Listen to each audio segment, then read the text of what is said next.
type of Islam in Muslim ticket, the Mumu ticket of 2023.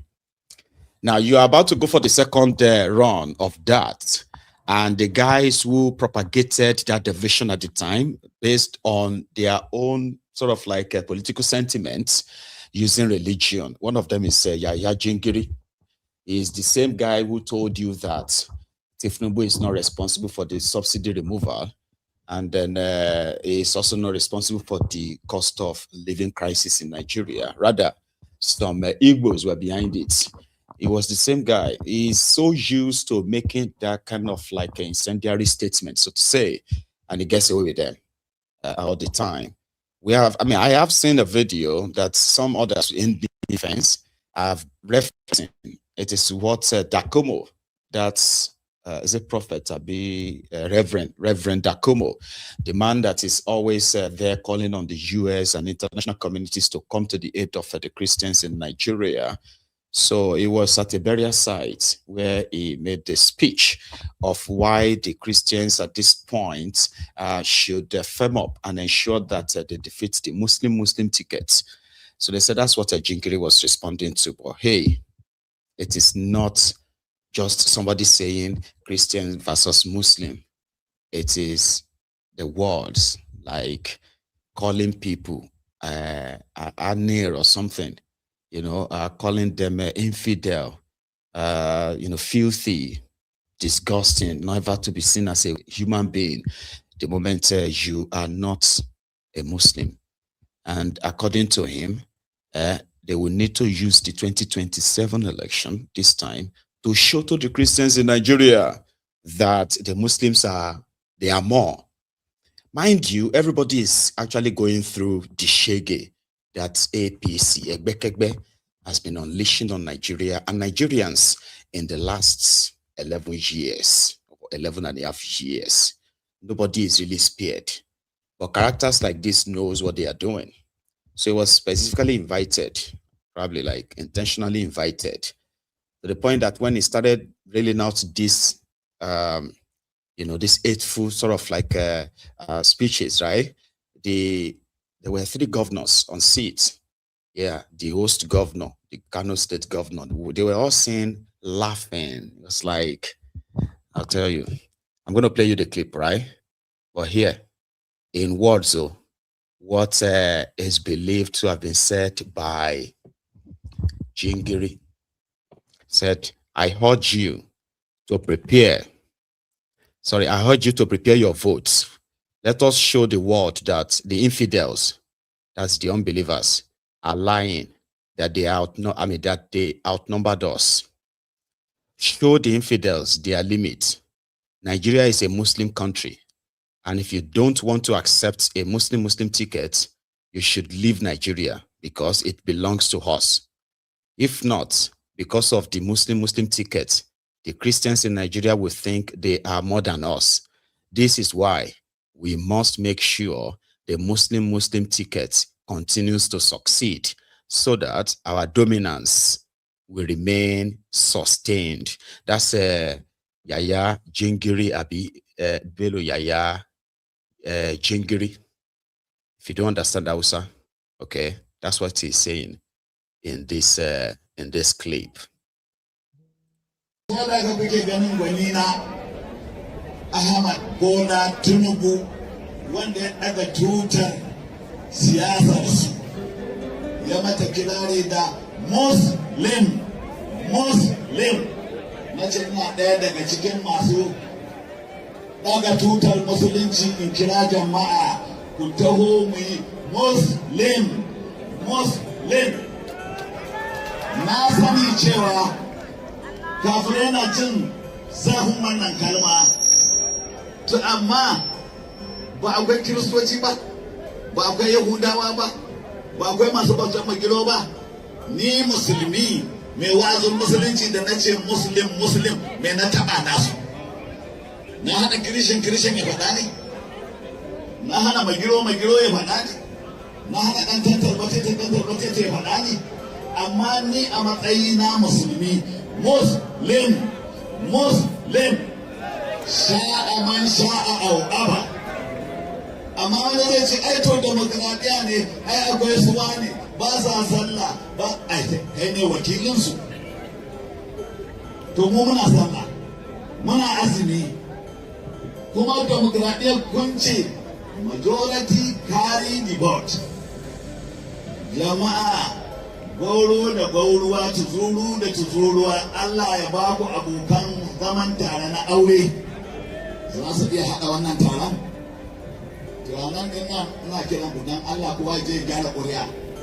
Mu nuna wa duniya ƙarya kafirai suke da suka ce sun fi mu yawa a Najeriya, ƙarya suke yi.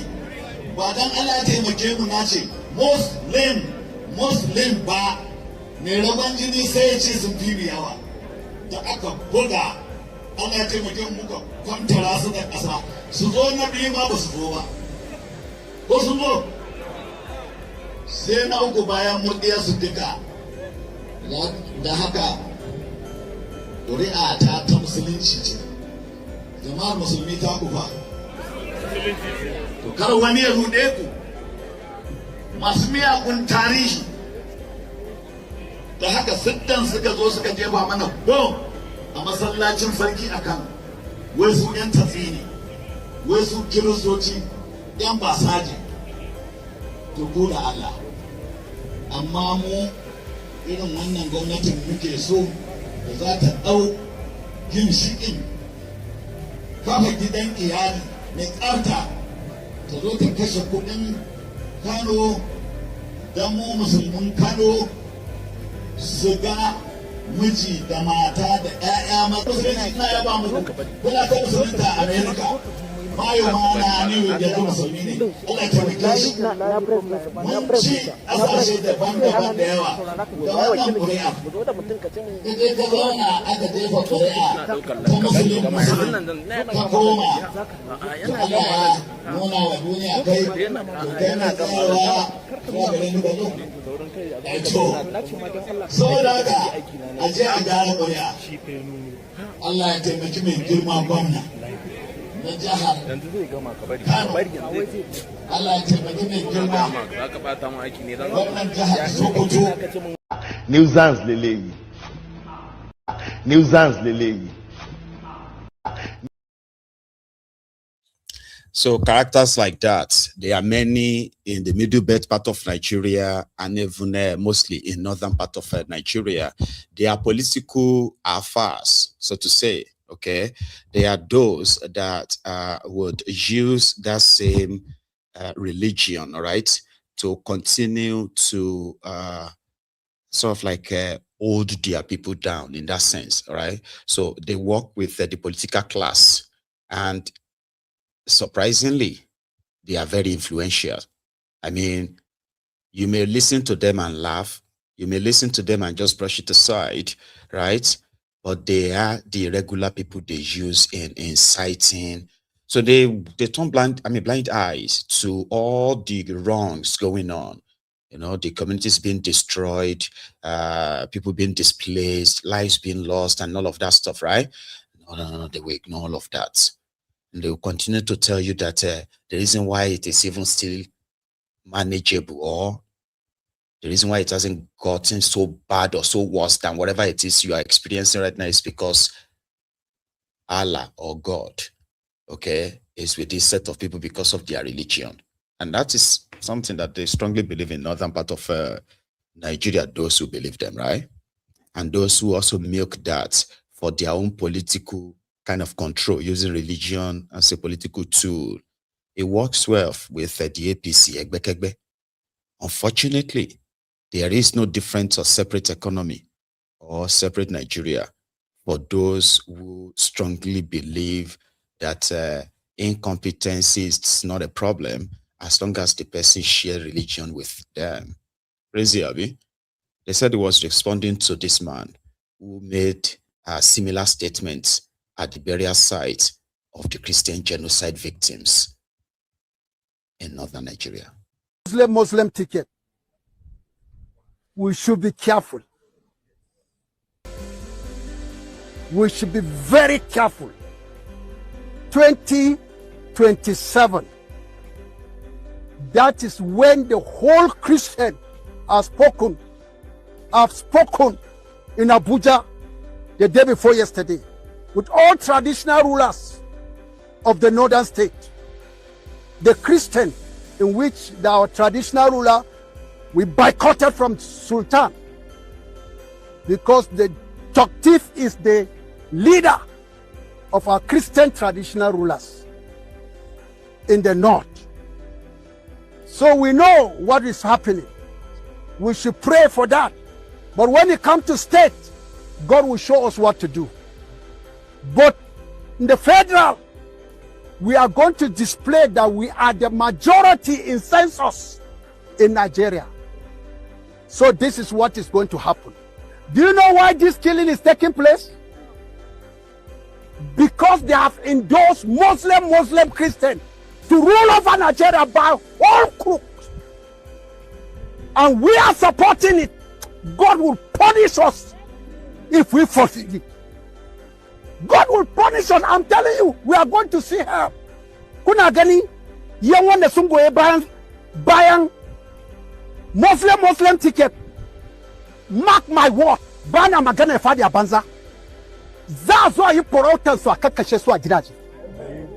Kuma zai faru. In wahala ya bullo, an san da kana tare da Muslim ticket ba ka kwana gida ba.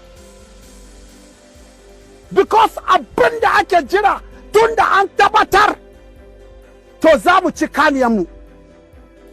Yau in ba Tinubu, Shetima zai hau. In Shetima ya hau, bannan da ya yi ma Christian a Maiduguri su gwaza. To bannan ba mu gama sifa ba tukuna.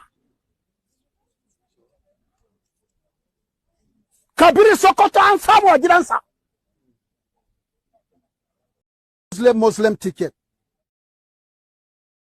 So you should understand where he's coming from, just so you know, okay? So since they believe that since this Tinubu and shitty man came to power, more people or more Christians have been killed.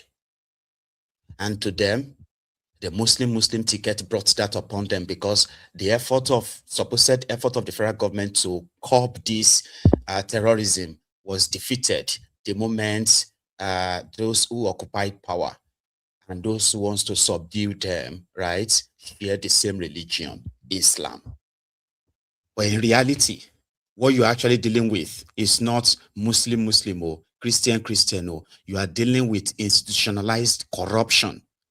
The one that has sort of like rewarded incompetence, illegitimacy, and the fallout of all of that is just going to be the harvest of a criminality in a way where institutions have become weaker to really tackle any form of problems.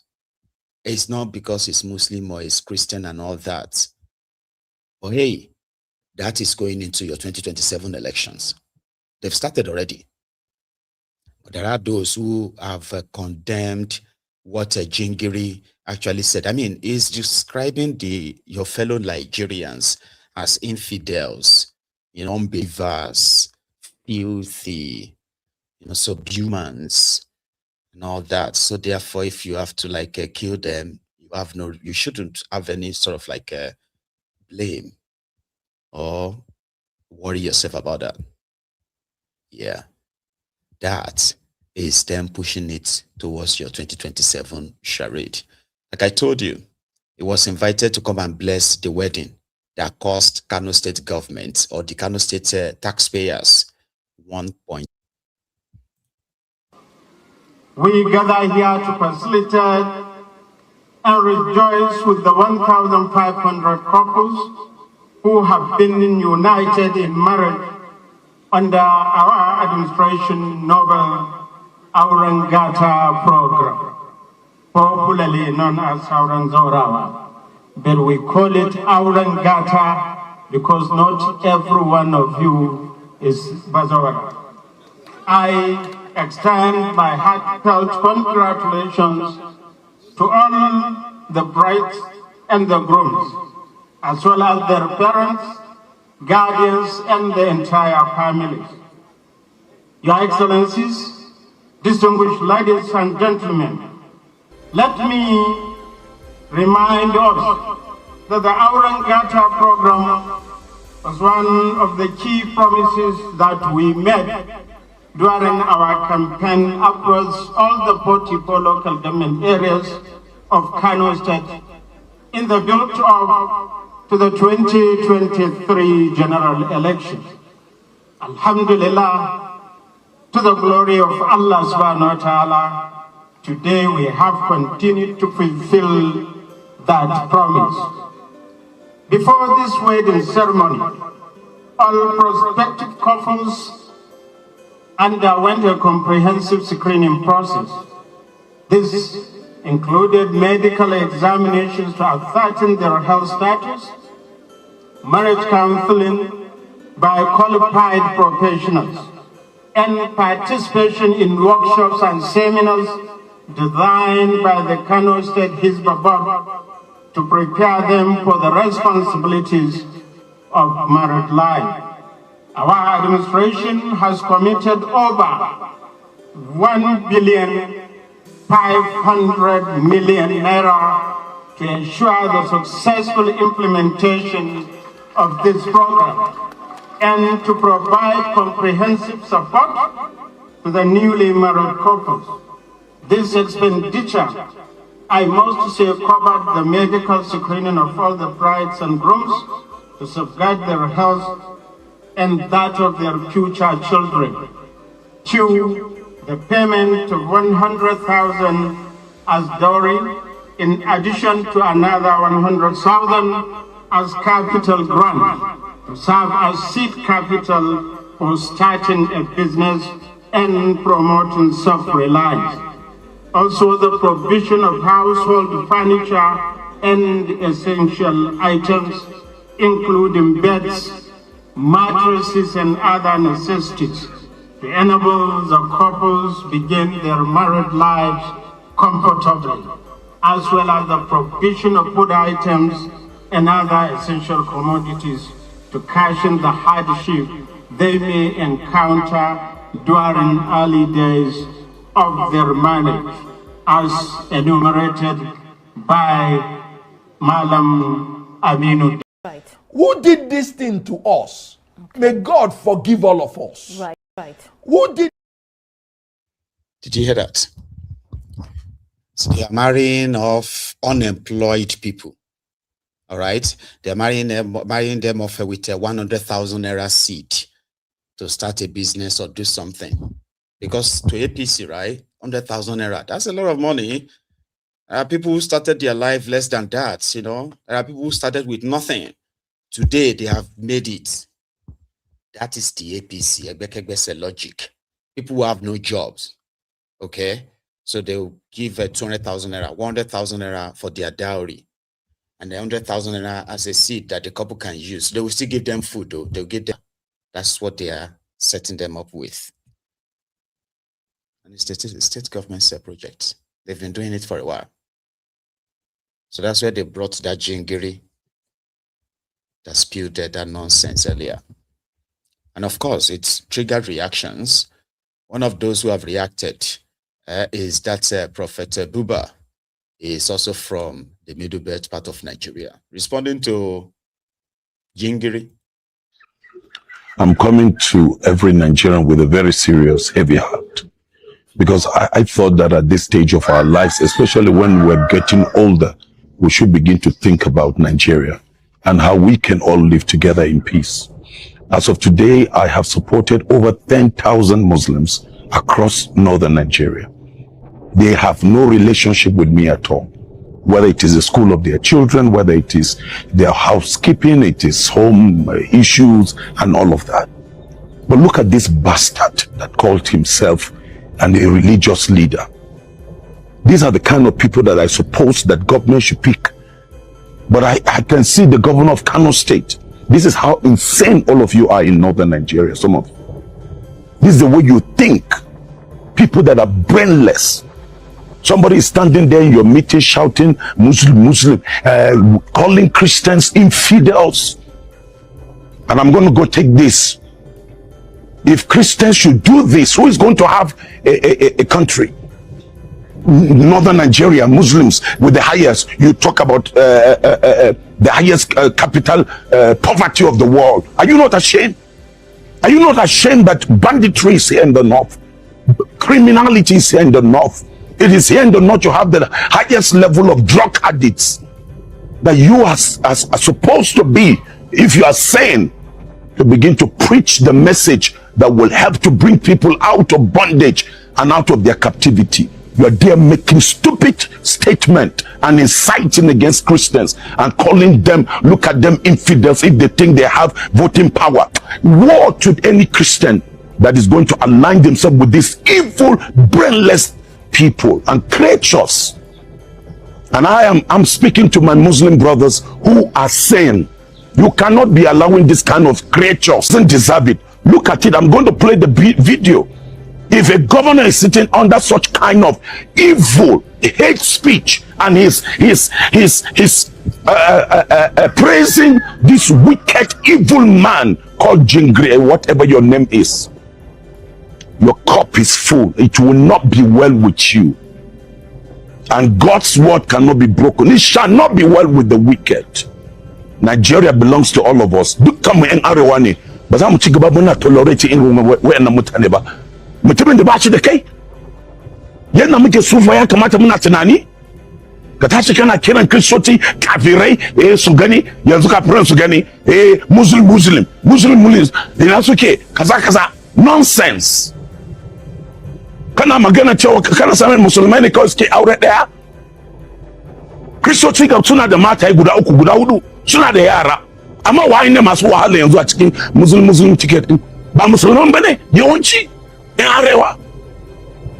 Muna haɗa hannunmu da malamai da suke nan da tunani kamar Sheikh Saleh da wayansu, muna haɗa hannaye tare mu gane da zamu yi solve maganar nan arewa, arewacin Najeriya. Almajirai dukkanin arewa ne. Ka tafi Lagos ɗan arewa ne beggars, ka tafi Anambra arewa ne beggars, ka tafi Abuja arewa ne ɗan beggars. Ba za ka shiga abun nan bai shiga maka bane, bai shiga maka kai ba, abun haushi. To bari ni gaya maka, muna wannan arewan. To bari in gani muslim ticket da kake magana ko zai bambanta abinci ko zai kawo muku abin da ya kamata. Duba wahalan da mutane suke ciki. Ya kamata wani wannan lokacin ne kowa ya nazari nagari. And I want to say to all of you, it's time we prove to such wicked, evil, brainless creatures that Nigeria is bigger than them. El-Rufai is learning his lesson in a bitter way. I'm grateful to the governor of Kaduna State that now he has seen that balance and justice is required. God that we serve is a God of justice and fairness. Kapena apara Muslimci Christianity tana nan. Ko Allah kuma bai tallasa kowa ba. They didn't compel anybody. Kowa yayi addinin da yake so. Wane ne kai? Ka kira Kristoci kafirai, infidels. You mindless creature. The transmission line is a super highway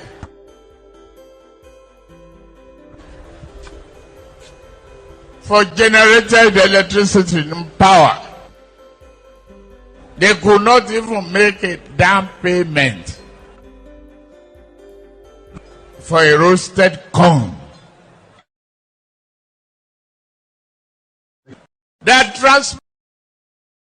So he's responding to Jingiri that called Christians infidels. Okay. When the Rwanda genocide would happen, okay, so they used their media. You have these religious leaders, all these tribal jingoists and the rest of them to push this ethnic bias. So they started calling the other people they were to kill later, they started calling them cockroaches. So before you know it, right, these cockroaches are no longer, these humans they are calling cockroaches, they no longer look like humans to them. So they were seeing cockroaches that had to be like killed. And that's how they killed over 1 million people in 100 days or so.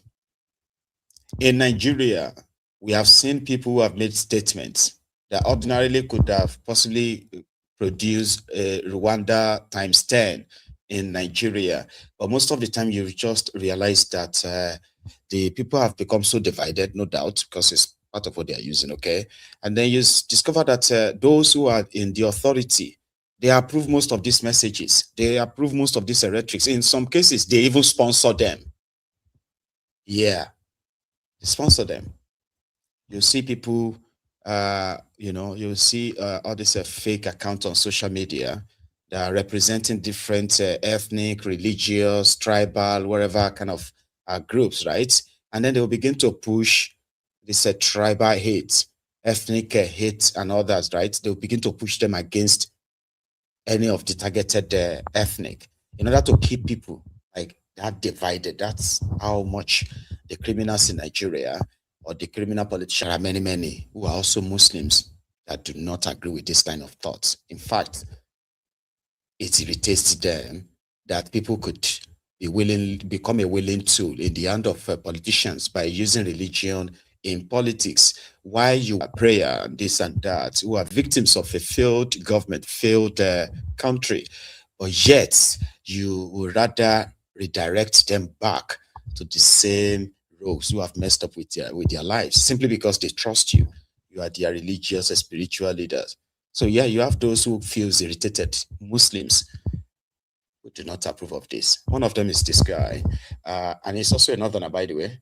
He was on Arise responding to Jingir's new statement. And like I said, whatever Jingiri said wouldn't have really mattered.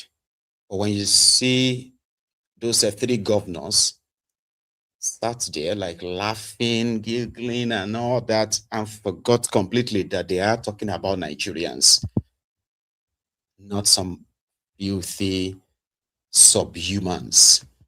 Because that's what he's saying, right? Here.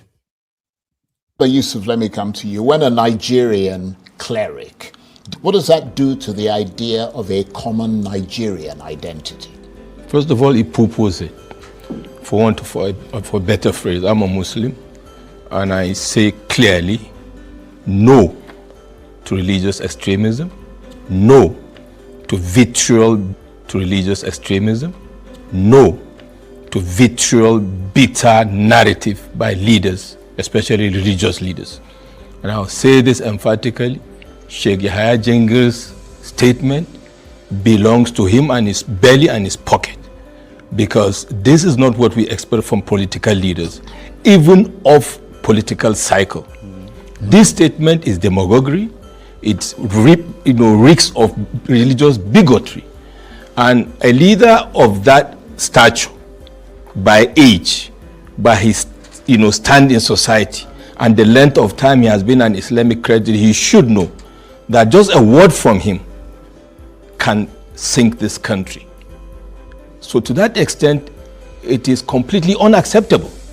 And I dare say, and I stand to be corrected, that the majority of Muslims are not with this kind of, irresponsible statement from this Islamic cleric. Nevertheless, yes, he was saying it, and you could see from the video that I'm even heading there. There were three governors. I was heading there. I mean, what is more ominous? Yes, he was Charles, saying. What is more ominous for me? Yeah. Was I was scanning the background to see the reaction of the governors sitting and other political leaders and society leaders, their facial expressions, their demeanor. And what I saw, for me, was worse than the statement of Jingir. And what is more heartbreaking is hours and days later, and counting, there is no counter position taken by political leaders to assuage the feelings of our brothers and sisters within the Muslim and across the religion, particularly in this case, the quote-unquote people that are called infidel, in a country whereby the man actually scored an own goal. And for the leaders that are sitting there and smiling away, I wonder what is going on in the mind of the First Lady of the Federal Republic of Nigeria, who is a Christian, and the president himself, whose son, the oldest son at the moment, is a Christian. So he's having a diverse home, running a diverse government. right? How he is feeling with this man that has scored an own goal.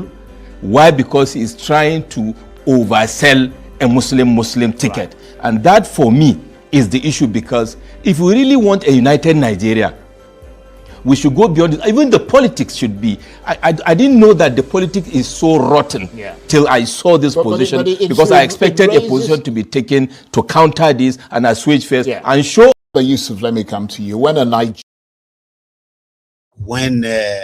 Cardinal Maiyegun followed other cardinals, or should I say the Catholic Council, to see Tinubu, and they told him, listen, things are rough for the people economically. Tinubu said, no, things are not. In fact, things have improved so much.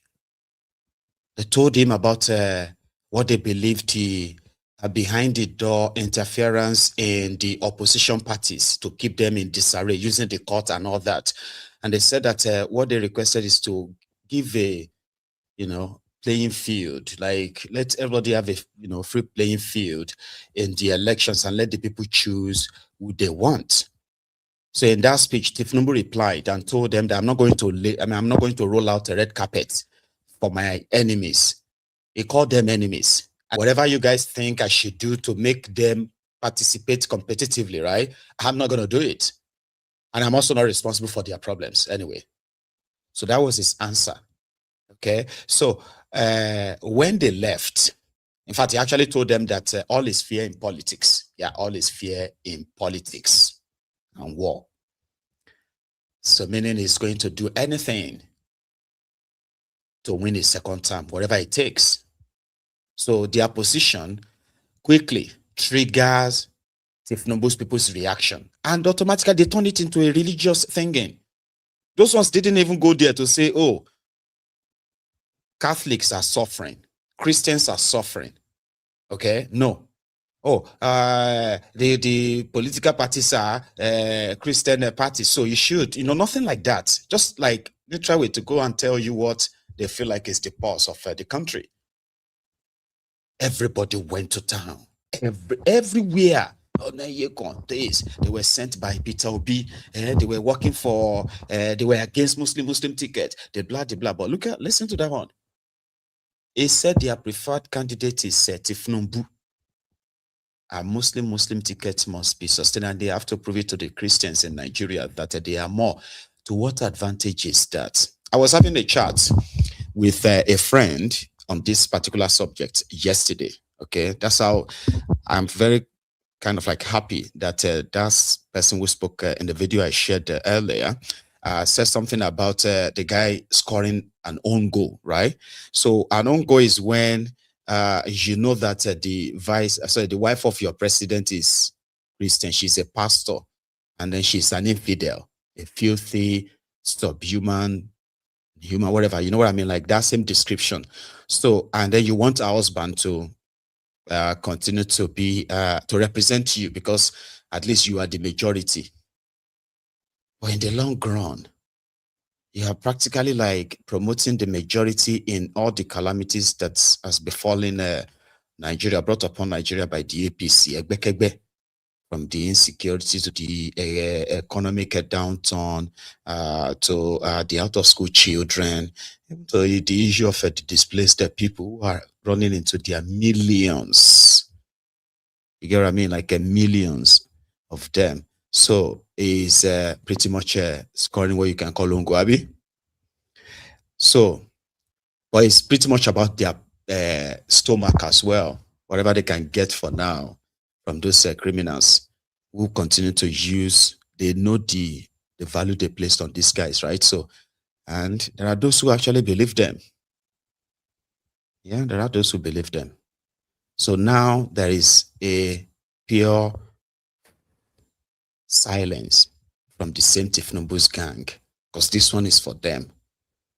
And if you are against it, you are the enemy. So they can unleash all of their backing dogs at you like that. You know? But that's not all. Here is another lunatic who is spreading the same ideology. What should be done to the infidels? In fact, in Yoruba land, They were supposed to be enslaved. If you are a non-Muslim, right? According to this madman I'm going to share now, right? So you should be enslaved. The Muslims should enslave the Christians. Now you'll be like, where are these ones coming out from? Where are they crawling out from? Well, from the contraption. Ọlọ́ni ẹ bá wọn jà, ẹ jà wọn lógun. Wọ́n kù zuhum, kẹ́ mú wọn lẹ́rú. Wọ́n zuruhum, kẹ́ tilẹ̀kùn mọ́ wọn mọ́lé. Ẹ sédè mọ́ wọn. Ẹni wọn gbọ́dọ̀ lọ ọjà, wọn gbọ́dọ̀ lóko, wọn gbọ́dọ̀ lọ ọjà. Ẹ tilẹ̀kùn mọ́ wọn, ẹ gbọ́dọ̀ jáde, agbọ́dọ̀ rí yín ta. Ẹ sédè mọ́ wọn. Àwa mùsùlùmí la lẹ́tọ̀ọ́ àti ṣe kèfèrí mọ́lé, kì í ṣe kèfèrí ni ó lẹ́tọ̀ọ́ àti ṣe wa. Wọ́n kí hudu lahum kúlù mọ̀rọ̀sọ́ọ̀dìn bí tá bá ti bá wọn ẹ fìdí wọn gúnlẹ̀ síbẹ̀ bá wọn ní bòbá tán fa pamọ́ sí ẹ̀dì wọn bẹ̀ ẹ̀dì wọn bẹ̀ ẹ tilẹ̀kùn mọ́ wọn bẹ̀ ntọ́lọ́ sọ náà kúrò nínú. Mo fi sọ bẹ́ẹ̀ ọ̀rọ̀ mi pé n tó yẹ kẹ́ ṣe tẹ́ ẹ̀ bá ṣe lórí ẹnìkan ẹnìyẹn yóò ṣe ń yín o ẹni tó yẹ kẹ́ àrẹ́sì ẹ̀ tẹ́ ẹ̀ bá àrẹ́sì ẹ̀ òun àrẹ́sì yín. Yorùbá ní àìtètè mólè olè mólókù abẹ́kọ́ olè ó mú yín tí ibi tí wọ́n pe olè tó lè tó ń pe olè lólè tó ń pe oníkan lólè oníkan ni wọ́n mú òun lọ ra àwọn kèfèrí násàrù kan làkà fún yìí. Tẹ́ẹ̀fù mọ̀ pé ogun kájagun ó ń bẹ lẹ́nu Islam. Nuisance lélẹ́yìí. Nuisance lélẹ́yìí. Nuisance lélẹ́yìí. I mean, there are people who are continually fighting wars, imaginary wars. India have lost some screws, right? And at the same time, to those who are in the intelligence world, right, they will say messages like this, they are not random. You may look at them, you may abuse them, curse them, pass it on and move on, but they always have their targeted audience. Maybe not you, but you'll be surprised. There are those who are being fed with those ideologies, and one way or the other, right, they are grooming some people just next to you. You'll be surprised. So it said that in their own Quran, Walihudu in his Quran that he's trying to read out there, right? That he gave almost 1,000 interpretation, told him that wherever they meet the infidels, right, they were supposed to be arrested, enslaved like that. You know, like, so what are you going to do to them if you now do all of that? Like, what is that going to be for you? So you can take whatever that is theirs and then own it and maybe kill them or travelers. It wants to be 19th, I'm sorry, I said 19. 20th, 30th century Arabian merchant or slave trader or something. Like they imagine it and they want that to happen. They want to fight war. There is war. Because if we are not ready for it, the other people are going to come and fight war with us.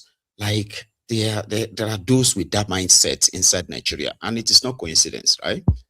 It is only when it becomes so like mainstream that everybody begin to say, I thought this was just a joke. No, it's not. That's how messed up that place is. And that's how messed up those in charge of that place have managed to incubate this kind of madness everywhere. Push religious hatred, tribal, ethnic, divisive rhetorics and all that. And everything still comes back to one thing.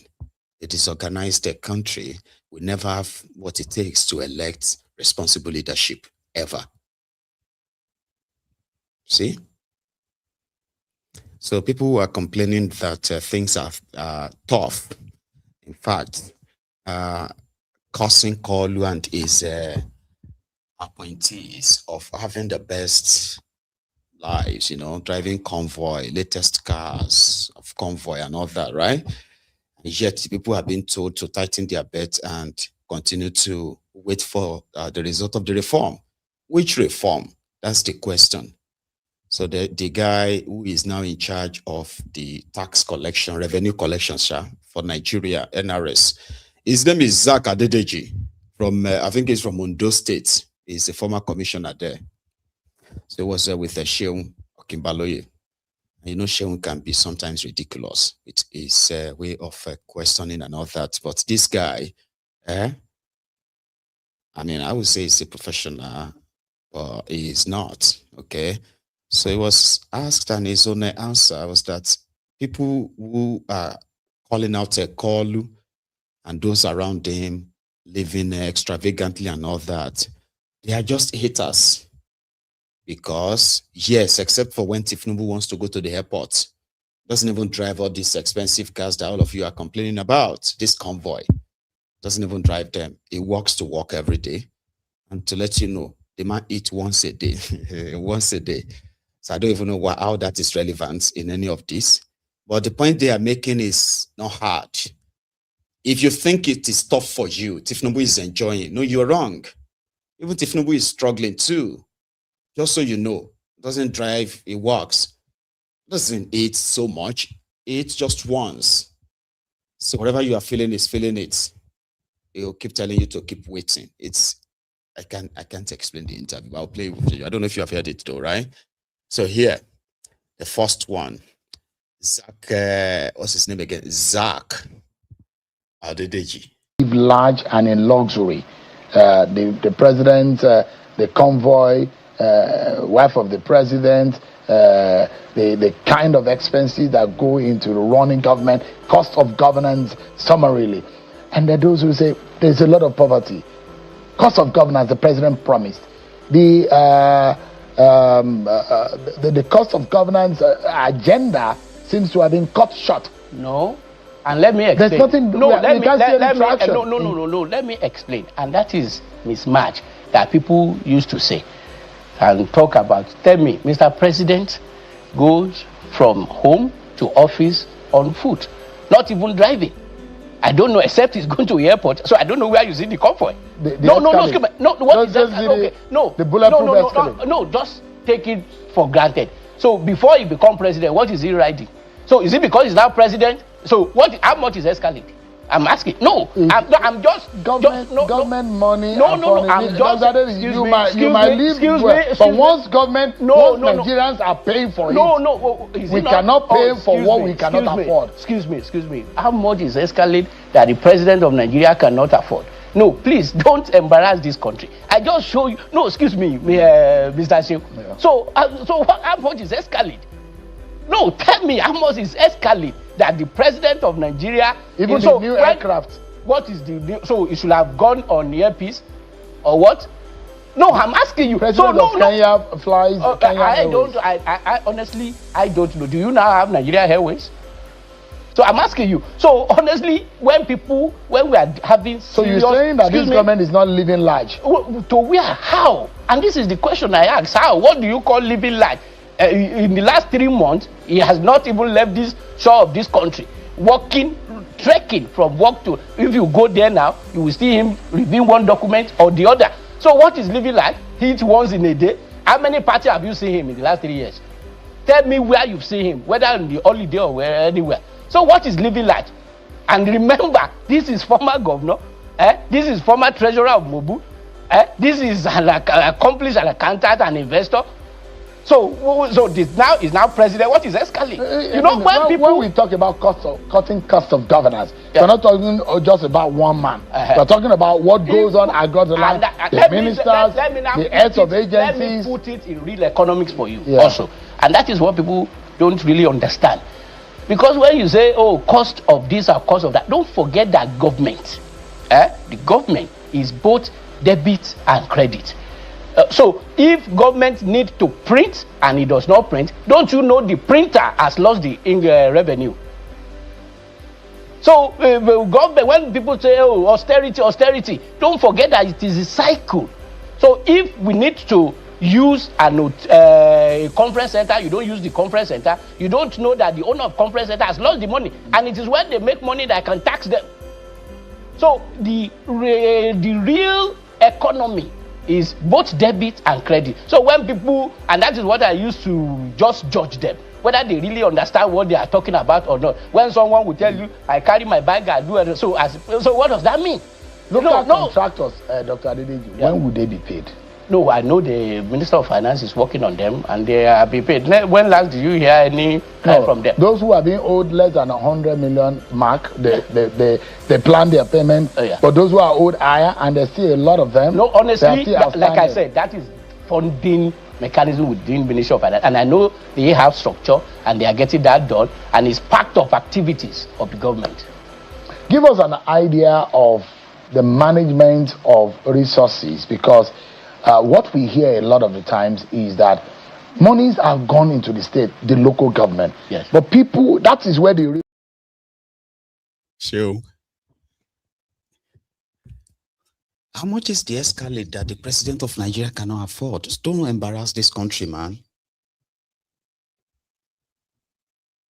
And same thing goes for everybody else. They are like all rich before coming into politics. They are all rich. They're not rich, but that's the guy in charge of revenue collection in Nigeria. All who walks to work every now and then, he eats once in a day, and people should stop probably, picking holes where there is none, sort of. Not just that, he also said something about your subsidy. You'll be the one to analyze that, right? So I found a video of Kolu possibly walking to work. Yeah, they started uploading it.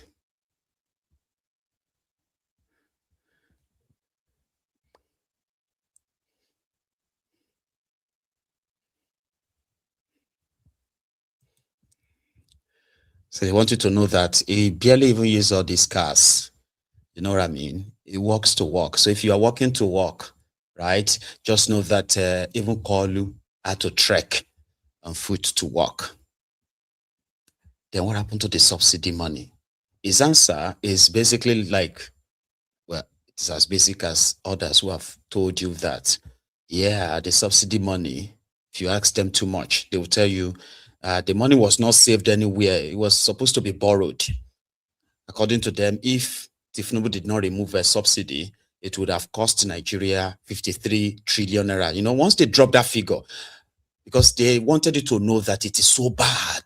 It's a bad thing. I have a video to give you an explanation a bit on that though, right? So when he was asked what has been the reward, the benefit of the said removed subsidy, a tough one, right? He went on praising a Kolu, and then barely giving no real answer though, right? But watch. Let me follow up on what you have just said. It might be under recovery as a technical jargon, but in the pocket of the average Nigerian who is buying less petrol, less the price, is subsidy for them. No, because after the president removed it, they are now paying more. And that is what I need to explain. And that is why I say that when I said people understand it, and we should all commend Mr. President, because people have misdirection in their thoughts. So when the real value of a product is 10 naira, and people are buying this product at, let's say, 3 naira, and you are borrowing this 7 naira, it's not your income, it's not at your luxury. So because the impression in the mind of the people is that we have this money called subsidy somewhere, and then we just stop it, or it is what we have. If Mr. President has not stopped it, only God knows where this country will have been. And that is the point. We don't have it. And truthfully, to all the... And that is what should you have done and that is the as a base of your policy action? No, that is what I'm saying. If you look at it and you break it down, that what Mr. President has done, and you will see, one of the governors just said recently that he used to collect 4.6 billion monthly, but as a result of this reform, is collecting 16 billion monthly. So if you divide all these things, education, agriculture, all this, if you sectionalize it, these are the things that is done in the state. Also, don't forget that we are operating constitutional federation. Yeah, and what that means is that all revenue you have, you take it to federation account, and it is shared according to the law. So there is no window for anybody to take any money anywhere and separate it aside and in the thinking of those people that don't understand and say, okay, we should distribute it. Because when they talk about buffer, you should ask them that for that question. What should that buffer mean? And if you see the Mr. President steps after that, we have CNG. Why do we have CNG? Because based on data and our calculation, we discovered that those people that feel more impact in this are the urban populace who travel on public transport. Because if you do the real analysis, where you look at what really affects people, is diesel. Petrol procurement, majorly 80% of this petrol consumption that you talked about are elite. So when people begin to say, oh, the poor, so tell me, you don't have a car? You move from in my village. Now, how many car or transportation? They walk to the farm, they come back, they do. So tell me their consumption of petrol. So when people talk in motherhood statement, I say you should provide buffer, like what? So, and these are the things that we need to ask people, and we must remind ourselves that where are we coming from before we get to this stage. Right. And if not for Mr. President, and I said it openly, and I tell people that the greatest gift to this republic is the leadership of Mr. President. Because if not for him at that time, only God knows where we'll have been now. Because let me follow up on what you're... Nuisance lele.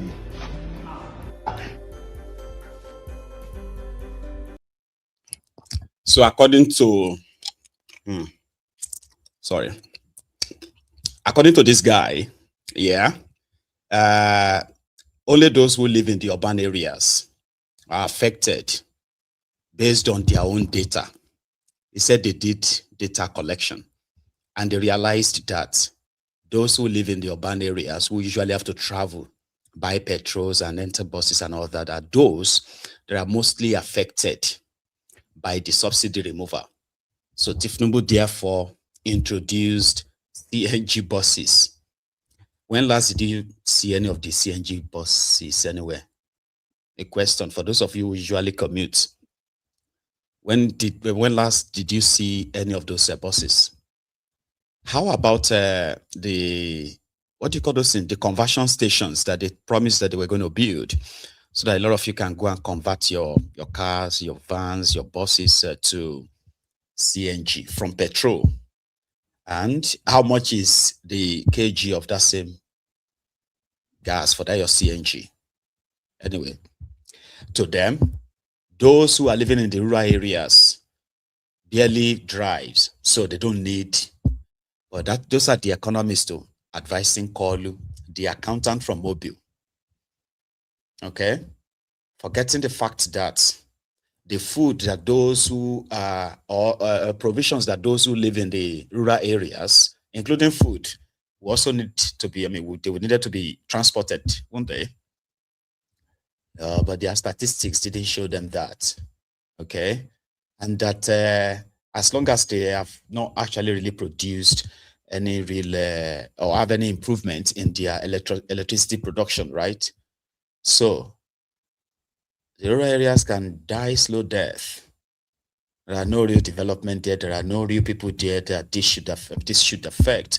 That is their theory, and that's what they work with.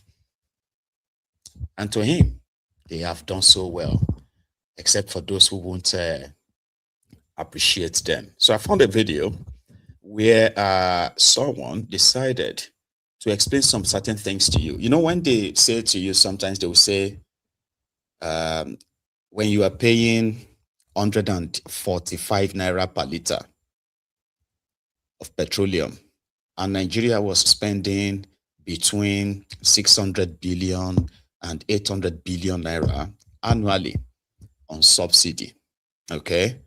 But you were paying for that. And somehow, when you compared how much you are paying as oil-producing country and how much other oil-producing countries are actually paying for having crude oil, then you get to see the rip-off of the criminals who are living off you, stealing from you the resources that is meant to serve you.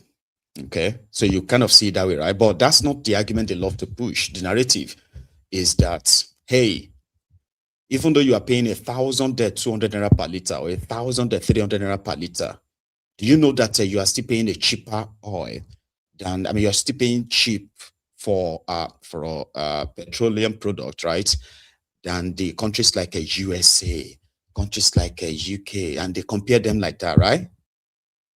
They will never compare the income, the earnings that should ordinarily sort of like correspond with what you are also spending. So how long does it take for somebody who is paying almost similar like what you are paying in Nigeria, in other countries? How long does it take them to make that money?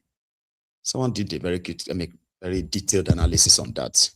It's on subsidy and how you've been so deceived by these criminals that choose never to bring you any succor. Just talks, right? Maybe you should watch this. Something I keep seeing whenever we talk about fuel prices is this argument that Nigerians are actually paying one of the cheapest fuel prices in the world. People share charts showing the global average is around 1,990 naira per liter. And because we're paying below that, we're supposed to be grateful. If someone sends you that argument, just send them this video. Because a price is only cheap if the people can actually afford to pay it. The real question is not what you're paying at the filling station. It's how many hours you have to work just to pay for 1 liter. So let me show you what I mean. If we line up countries by the pump price of 1 liter, Nigeria looks like a good deal. Places like Hong Kong, the Netherlands, and the UK are paying anywhere from 2 to 5 times what we pay. Even America and Canada are paying more than us. And Nigeria, sitting at around 1,200 naira, looks like we're winning on paper. But this is the question we should actually be asking.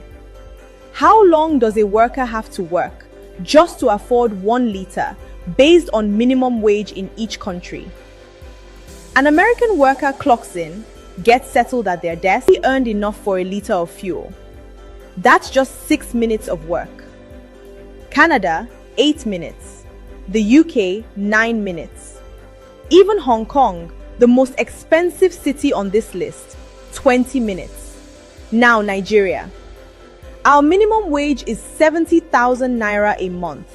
And even that, according to this week's Punch newspaper, most states have still not paid it. The NLC is already planning street protests for May Day because of it. But even if you collect that full 70,000 naira, it works out to about 437 naira per hour. So to buy that same 1 liter of fuel, a Nigerian worker has to work for 2 hours and 44 minutes. 164 minutes of work for 1 liter. But wait, that 164 minutes, that is actually the optimistic version of this story. The National Bureau of Statistics tells us that nearly 93% of Nigerians work in the informal sector. We are talking about the woman selling roasted corn by the roadside, the man selling things in traffic, the petty trader, the roadside mechanic, the farm worker. For these people, there is no minimum wage. There is no HR department. There is no labor union fighting for their salary. Many of them are earning far less than 400 naira an hour. So for that woman selling roasted corn, 1 liter of fuel is not 164 minutes of work. It could be her entire morning's profit. Every kobo she made from the moment she set up her stall to the moment the sun gets too hot to stand outside. Gone for 1 liter. And when fuel prices go up, these are not people who cut back on Netflix or stop going to the movies. They cut back on food. They pull their children out of school because the transport fare has doubled and they simply cannot afford both. For 93% of this country, it is not an economic adjustment. It is a fight for survival. And let's also talk about the taxes Nigerians are paying that nobody puts in a chart. When you buy fuel for your generator because there is no light, that is a tax. When you pay for a private borehole because there is no pipe-borne water, that is a tax. When you have to repair your car suspension every few months because the roads are broken, that is a tax. We are paying for everything the government is supposed to provide, out of our own pockets, on top of the fuel we can barely afford. So the next time someone shows you a chart saying our fuel is cheap, show them the clock. And then show them the woman by the roadside who worked all morning just to afford the fuel that brought her there. Because 6 minutes and an entire morning's profit are not the same thing. Nigeria does not have cheap fuel. We have expensive poverty. And no chart will ever show you that. You understand that? You do not have expensive fuel. What you have is expensive poverty. A liter of petrol in the UK, which is gas, right, is £1. Right now, it's about £1 60 pence. So that is practically like how much? I can say maybe 4,000. No, it's not up to that. 3,000 naira somehow. And they are telling us here because of the war in Iran. Normally, you'll be like, but you've got your own crude oil in Nigeria, so why should what happened in Iran affect you? Well, they will then let you know that the same them that told you that if Tinubu's reform has fixed the petroleum sector, Dangote refinery is this, that. Behind the scene, the same Tinubu's government is providing hundreds of millions and even billions of dollars to well importers to Nigeria, who still collect subsidy anyway. But they are collecting the money, they are collecting your money from government under a different disguise, right? While you continue to pay more taxes, which is you buying fuel to power your house, to power your offices, to power your companies, your businesses, and the rest of that. Providing your water and the rest, right? That is expensive poverty. But they don't see it that way. To them, they've done so well. And of course, those who are not collecting minimum wage, the real people they call the informal sector or something, right? Those who have to depend on what they actually eat what they kill. So when policies of government like this are just thrown out there, and these guys who are living large, by the way, and this large, massive convoy, bulletproof cars, that you sometimes have to ask yourself that who are they running away from? Who are they afraid of? So they come out and tell you that they've done so well, right? The policy and the blah, blah, blah, sort of like helped a lot of you. Because that's what they believe, that's what they want to believe, that's what they will push, that's what they will put into all of their documents, and that is how they pat themselves on the back, you know, to say, we have done so well. Anybody who disagrees is just an hater. That is how they run Nigeria, unfortunately. And another fora, right, he was asking, what would the others have done differently than what they are already doing now? Like, what would they do differently? Is the bedrock, is the fundamental. And that is why I get worried when I listen to some people and they say the economy and everything. I ask them the question. Just ask them, what would they do differently? Mr. President, I don't want you to wonder. You've elevated the system for what they know or they can understand. So when you see their comments, you will see that it is far, far below, because the level, just imagine, from 50 to 240, if you see this figure, they cannot imagine it. But we will continue to take time to educate them on the level that the country is the bedrock. You understand that? Yeah.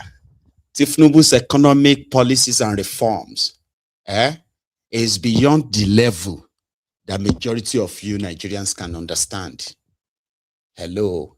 Then who are you now putting the reforms together for? Like, who are you doing it for?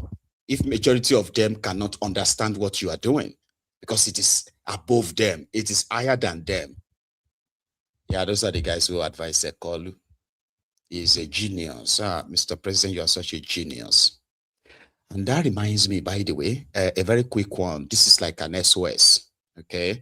A member of this platform, Olapenga, I know some of you are very familiar with his story, lives in Dubai or lived in Dubai with his family, and he's been doing everything to return to Nigeria. At some point, we've offered support, assistance to the family on this platform.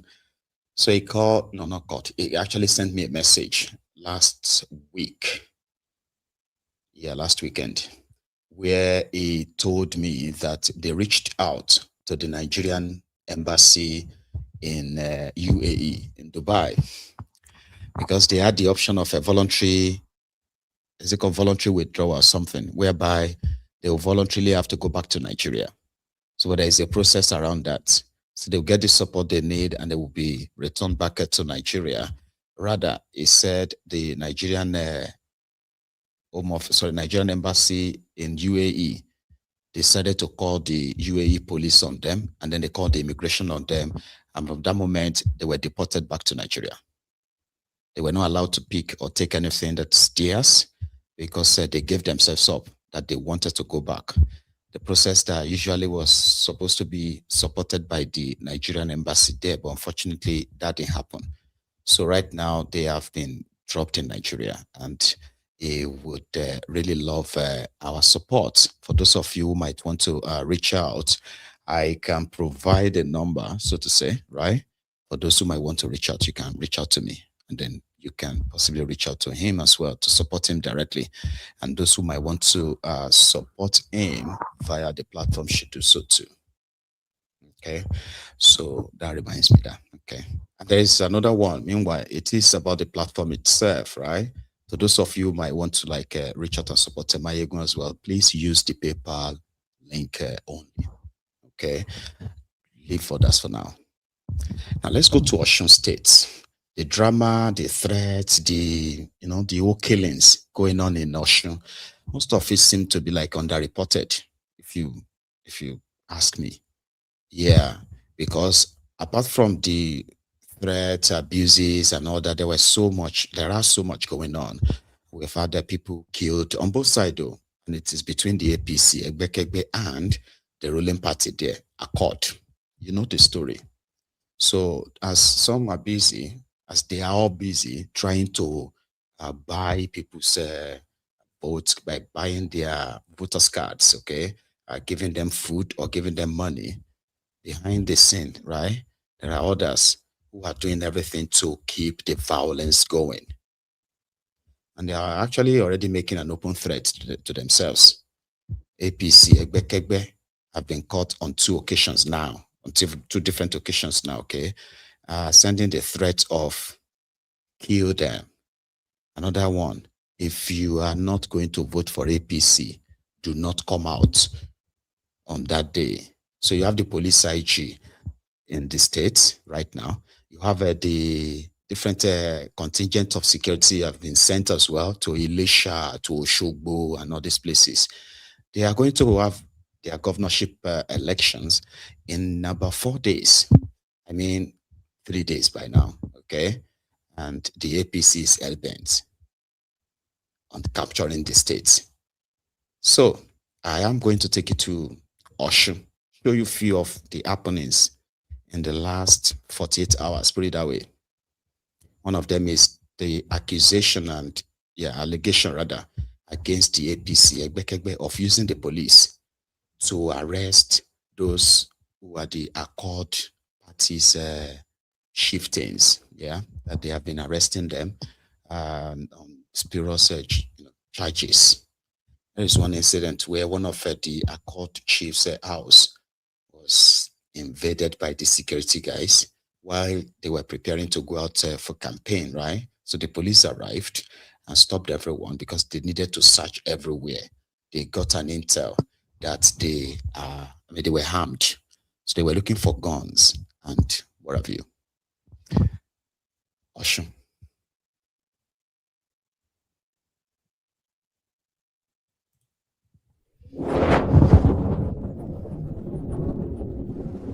Kọ́sáàsì mọ́tò wa bíbá ẹ̀. Wọ́n náà wọ́n ní information wípé wọ́n kọ́ ammunition. Ó yà they are free whatever they want to do now they are free. Ṣé ẹ fẹ́ máa ṣàṣà àwọn ọkọ ní ọ̀sán? Kọ́sáàsì mọ́tò wa bẹ́ẹ̀.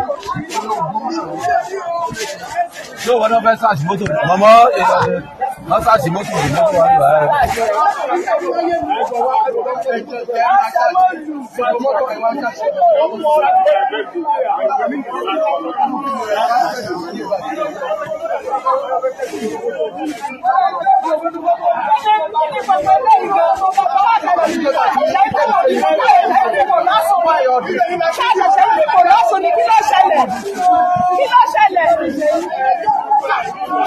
Everyone lè jọ sí ìkọ́tọ́ bẹ́ẹ̀ sí.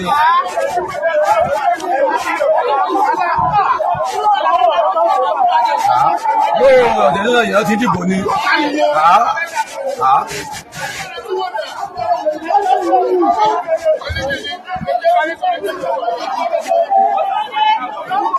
Àwọn lọ́ọ̀yà wa bí báyìí, wọ́n fẹ́ẹ́ search warrant. For what? Ṣé èèyàn lè we are citizen of Nigeria now? We are citizen of Nigeria. Everybody be right, we have rights. We have civil rights. Àárín kúrúkúrú rẹ̀.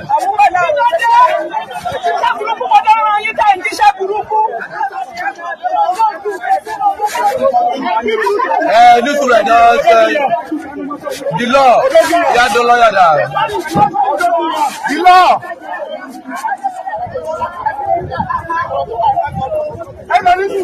Lawyer, where is the law?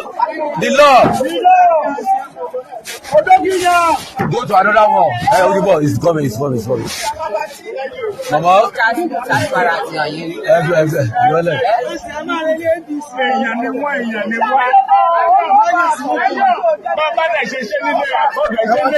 Bó ṣe wà.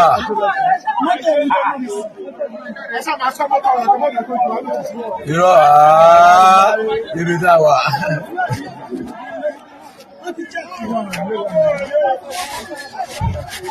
Check it very well.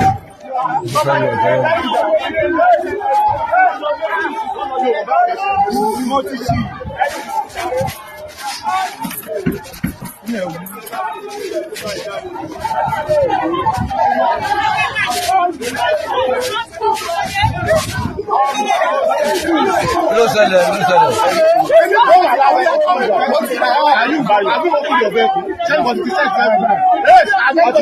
Wọ́n ti sáàjì ẹ̀.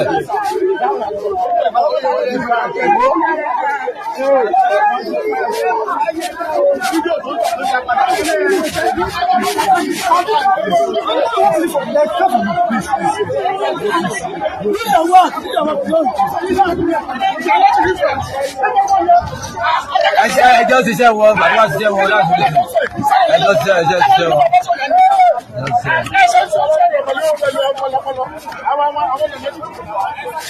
Mama, yes. At the point, some women also protested. Like they blocked the entrance of the police headquarters at Osogbo, demanding for the police neutrality because they feel like the position are being targeted to be taken out before the election day to allow the APC to conduct their planned rigging. Again, they are all throwing allegations at each other. And then you have the ADC in the mix as well. Coming to that, the women were calling on the police to be neutral.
They want the police to be neutral.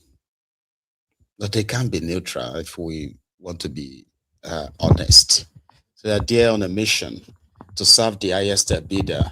So to take a lot of you to overwhelm them, that is the only way they can begin to act neutral. We'll see how far that is going to go. But still in Oshun, Atiku, Dino, Mark, and the rest of them joined Aregbemogo Baba Kabiru, to campaign for the ADC governorship candidate. They have a candidate too, right? Here was Dino, Keneri Dino, at the same event, put it that way, the event where they were selling the ADC candidate. And guess what? They also had this massive crowd too. First to be introduced is the David of our time that will produce the next president and governor, next legitimate occupant of Aso Rock on the 29th of May 2027 by the grace of God.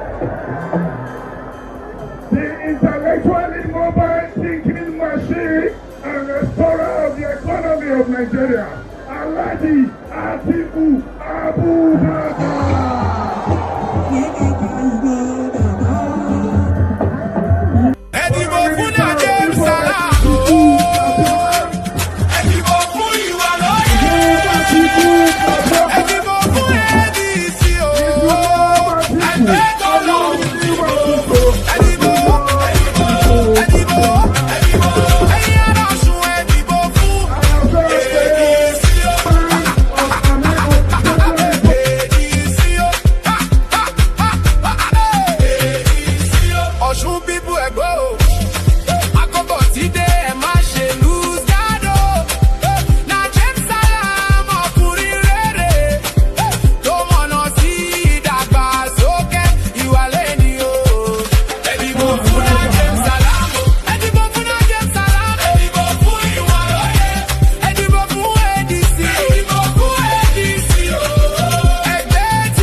You wanted to see me dance. Have I not danced? ADC! ADC! Now, my fellow Osun citizens, this is the fourth time I am standing on this podium. And each time I stood here, you gave me your vote. Each time.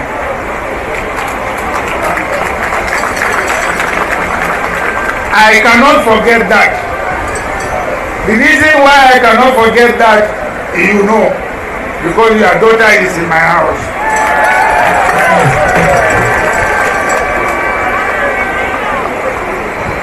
I came here for the current governor and I appealed to you to support him and you voted him. I came here on my presidential campaign, you voted for me and you defeated Bola Ahmed Tinubu in this state. For me, I can't forget that. I have come today to appeal to you again to vote ADC. This is because ADC, I can assure you, is different from APC, is different from ACORD, is different from all other parties. Because the best of Nigerians are today in ADC. The best of Nigerians are today in ADC.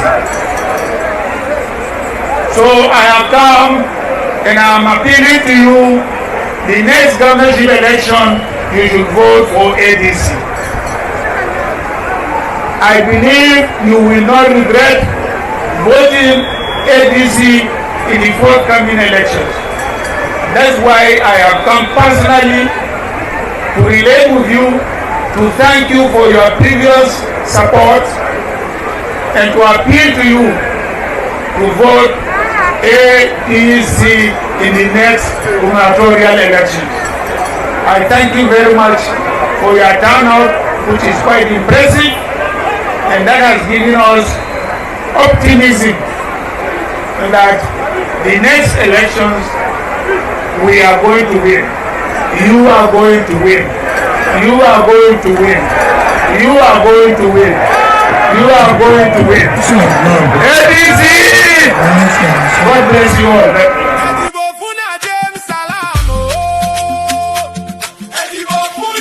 We will work with you to build a Nigeria that is not corrupt. I bring you a message of hope.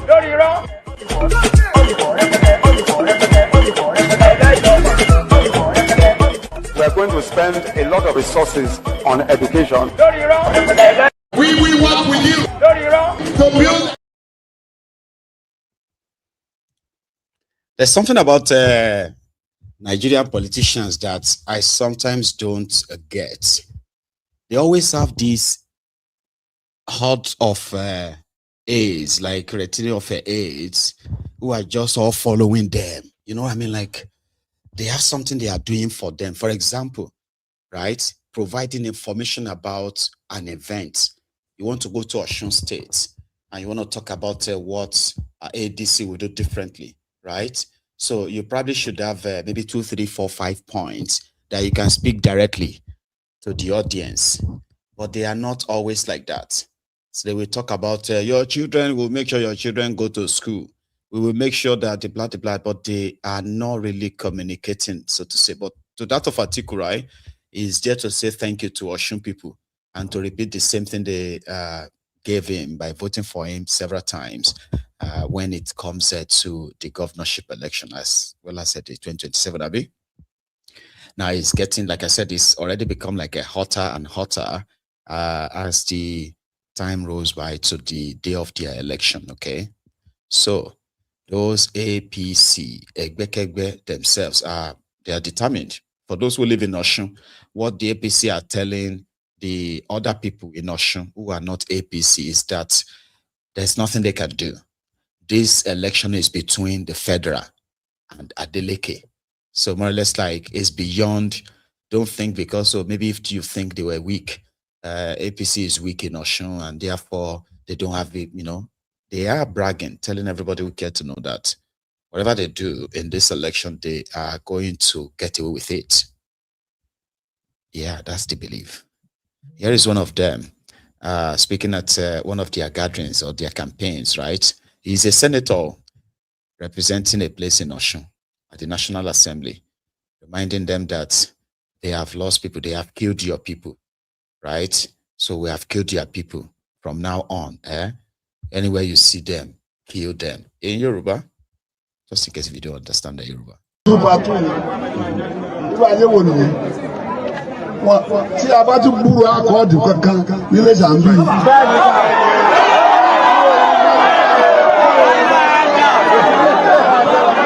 Ìbò tá a máa dì í, ìbò ilé ẹ̀rìkọ́ọ̀dù mi ò kẹlẹ̀ sọ́ọ̀tì níbi.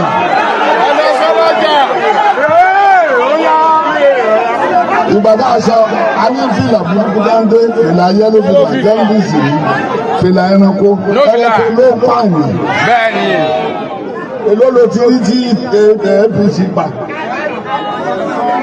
Abẹ́yìn ẹ̀yìn kọ́ ní gbogbo àwọn tó ń pa yìí. So àti dé àti wá sọ fún yín. Títí dọjọ́ ìbò tí a bá rí wọn, ó pa ni o.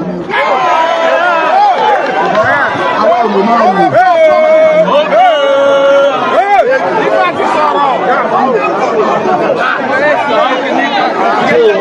Kábíyèsí tó bá pe gbogbo àwọn tó ń kígbe wá bí APC pàtó.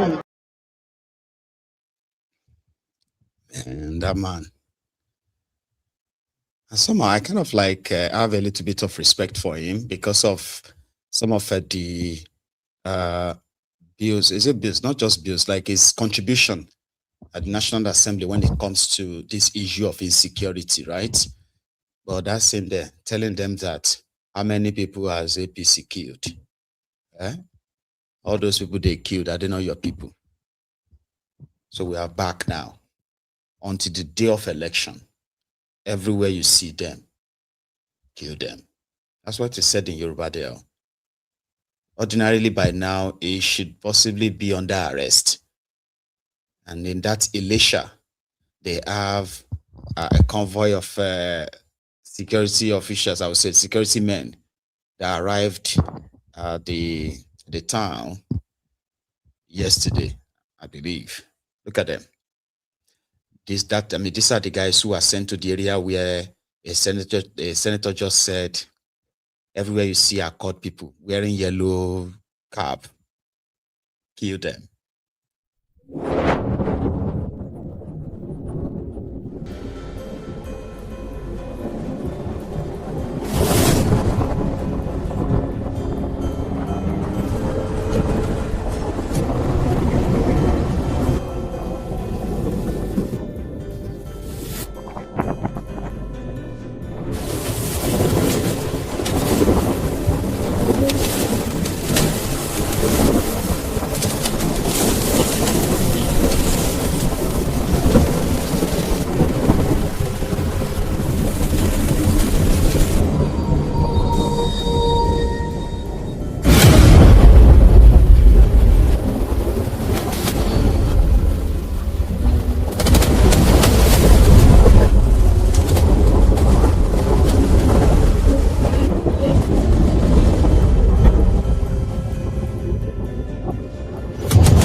Do you see that convoy?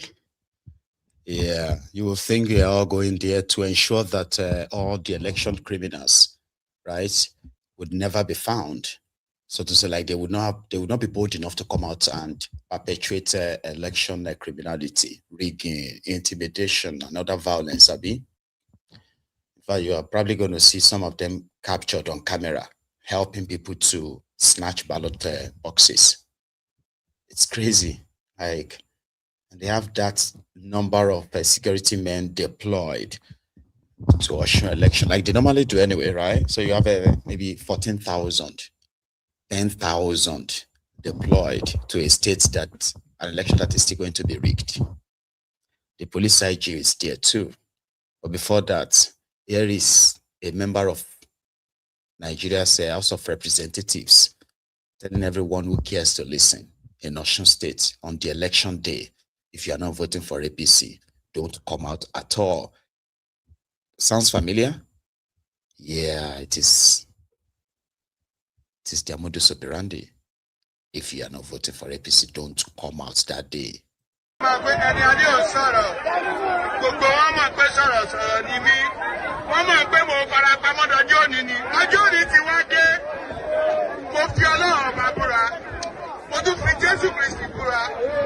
Ọmọ tí ó bá ń ṣe APC ó má jáde lọ́jọ́ dìbò.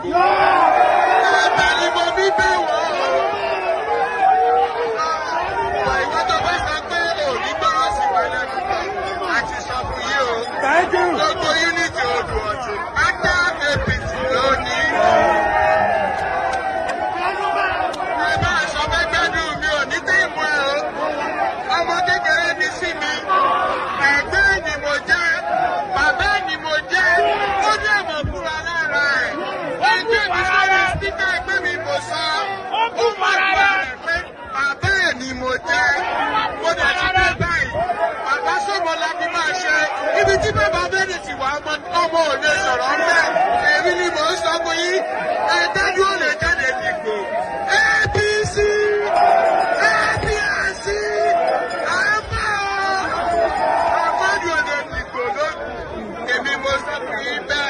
APC gbogbo ẹ̀yọ́ ọmọ ẹgbẹ́ ẹ lọ sí unity yìí ẹ lọ sí wọ́ọ̀dù yìí ẹ jẹ́ kó yé wọn pé ìwọ tó bá ti jọ ọmọ APC má débi bí o máa gbé ẹni adé o.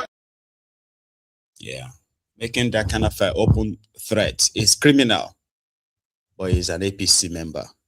Even if they want to pretend to invite him, he's never going to be arrested. And guess what?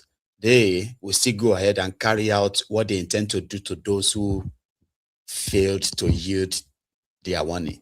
You know what I mean? Like those who failed to listen.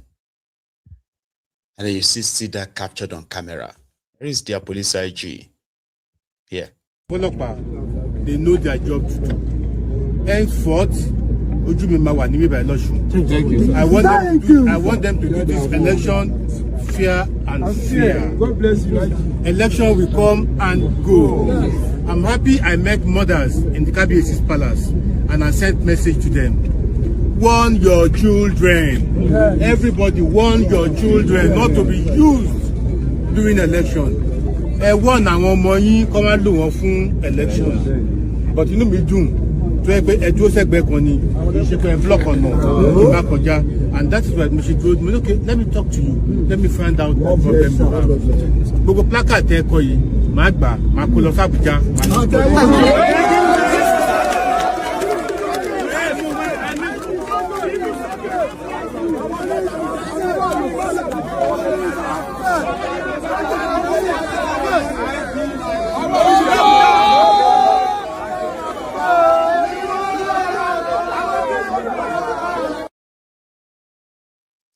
So that's the police IG, Tunji Dezu. But should somebody like this not be arrested? This one. Because people are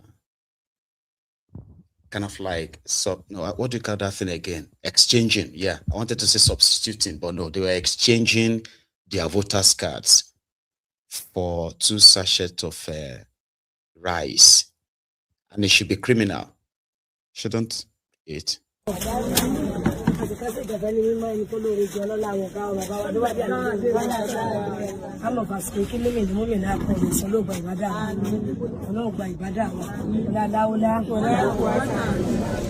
Yawa Alajawa Koyega Oyetola, Yawa Alajawa Kifayatu Oyetola, àwọn ni wọ́n kó ráìsì kalẹ̀.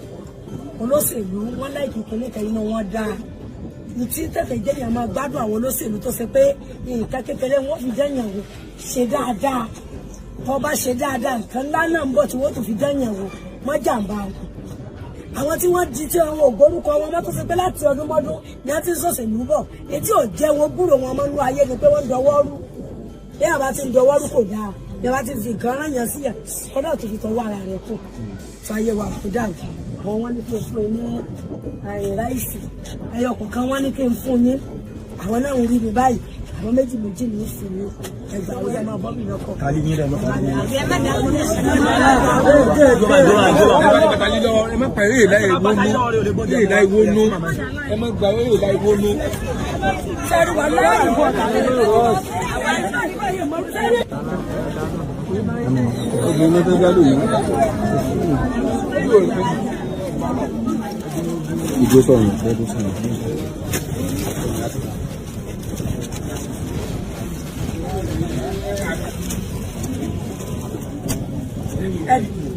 Àdìbò fún Mùlẹ̀wùdí lòye bá mi ṣe orí wọ́n ti máa jẹ́ ọmọ rẹ̀ òdèrè dí àyè jẹ̀ láì àṣẹ àti wọ́n ti gba owó lọ́wọ́ wa tó gba oúnjẹ tí ó tẹ̀ka fún àwọn Yorùbá sórí rẹ̀ ní ọ̀.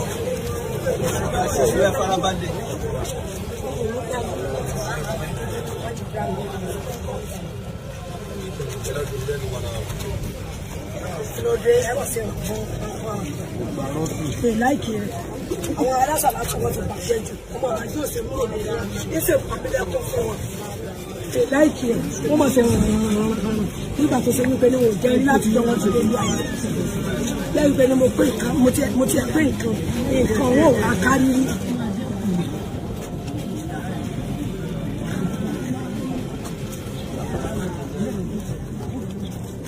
Ẹ̀dìbò fún Mùlẹ̀wùdí ní òye bá mi jí o. Ajáwa Kìfáyàtù Oyètọ́lá àwọn ni wọ́n gbé fún yín o. Wọ́n ní ẹ̀dìbò fún Mùlẹ̀wùdí yín o. Ọ̀rọ̀ ọmọ yín o. Wọ́n ní ẹ̀dìbò fún ìyá wa gbé kalẹ̀ ìlú náà fi tẹ̀lé kú o.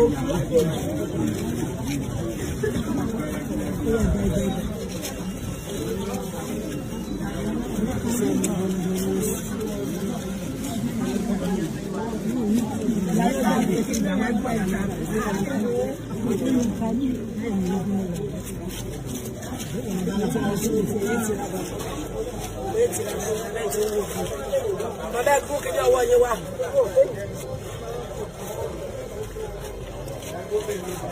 Ẹ̀mọ̀ jẹ́ tí ó gbàgbé tí ó mọ́nú yàrá. Kí ni mo fẹ́ fi ṣe? Lọ́dẹ̀ ọba tọ́lọ̀ ṣe fún mi. Tí ó tún mọ́ bẹ́ẹ̀ jẹ. Àti tọ́lọ̀ bá ti tọ́lọ̀ ó yẹ kí jẹ lóko. Ẹ kú mọ́ bẹ́ẹ̀. Ẹ máa jẹ́ kún owó ní ọba ní àlàáfíà ra. Ní ẹ̀kú bá yọ̀.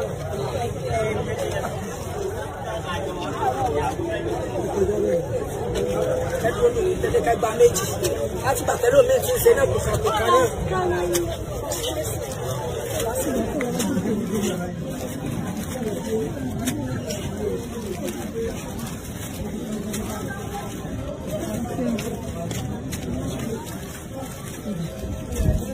À ń lọ rálì lọ́la o.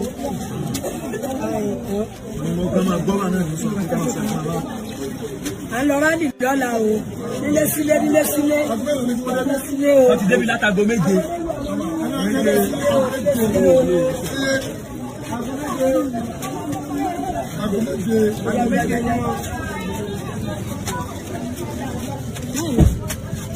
Ìyá Adéfìdì lọ gbé gbà rẹ̀ náà lé àjọdé ni o. Ẹnìtẹ̀ ìwádà tó wà mí. Ṣé tó ká mi ìwé mi? Wọ́n máa wọn náà ni. Ìṣòro ìdápadà kankan.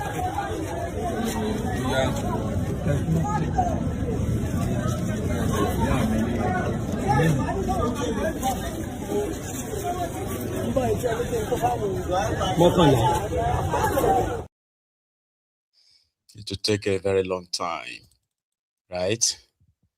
to wake people who are pretending to be sleeping, to wake them up. It will take forever. And that's why you got the establishment, by the way. You know, it takes a lot of those people who also help the system, who help to sustain this kind of a mad political system. Where do you want to start? And those are the ones who probably made it to the social media, because you're going to see a lot of them. But what are you going to do? This is what Obi Ezekwesili had to say about that kind of phenomenon, right? Of people having to sell their votes, no matter how horrible life has treated them under the supposed same ruling party. But they are willing to just take food, take money, right? And then revalidate the suffering. Yeah. I mean, anyone who absolutely works on the basis of what you call political realism, which is that, you know, the pattern of behavior of incumbency in our politics has always been to buy up everything they can buy. And that, predictably, the outcome would be one where they are doing everything to negate the basic ethos and principles of fair play in political competition. And that, therefore, whether it is fairness or transparency or, you know, accountable systems that really play by the rules of the game, that we would seldom be guaranteed that. But we've also seen situations where the people vote for themselves. They come to that point where they sort of say, you know what, okay, we've had it. Right. We've really had it. We can't continue on this trajectory because it actually is too injurious. That kind of moment of a tipping point is something that you don't completely write off. Nevertheless, millions of Nigerians, and you know this because you're in the community. I mean, you do a lot of work in the community. Millions of Nigerians are hungry. Yes. They're under enormous economic pressure. If the APC can offer immediate material incentives while P2B offers a longer-term vision, which do you think will ultimately determine how Nigerians vote? I mean, you're correct. I even did a research on the basis of which we have the fixed politics and the SPPG showing exactly that. The low productivity of the average Nigerian, as you call them, basically means low household income. And therefore, it is always statistically significant for them to get any additional. They live for the day, okay? They live for a day. When you look at the household income, the statistical significance of anything that they are given, whether in kind or in cash, really takes a different decision point. And that decision point basically is you the elite, have 4 years. We have 1 day. That 1 day that they can increase the pie of the day's earnings is sufficient to make a decision. And so when the middle class, you know, rebuke the really poor, by the way, 62% by virtue of our national statistics. So we're at more than 130 million of our citizens in that bracket. And so when they make those decisions and the elite, the middle class elite, disdainfully say to them, why are you selling your vote? You're selling your future. It's actually elite privilege that is very obnoxious because the fact is there is nothing that tells them that tomorrow will be okay. Which is why, for me, if we looked at what has happened with a place like Kenya, I always joke with the Kenyans that if they took all their politicians and brought them here at night and took us to Nairobi, the two populations will wake up and not know that anything happened. You won't know that anything happened. But look at Kenya. In the 2010, Kofi Annan was at the Politico spectrum of it. I was at the economic spectrum of it as World Bank Vice President. And Kenya was going to just be a rubble. But they managed to get themselves to the place where they had a conversation. That conversation led to a constitution that was determined by referendum. Today, when the Kenyans disagree, they are not disagreeing about these critical nation formation issues.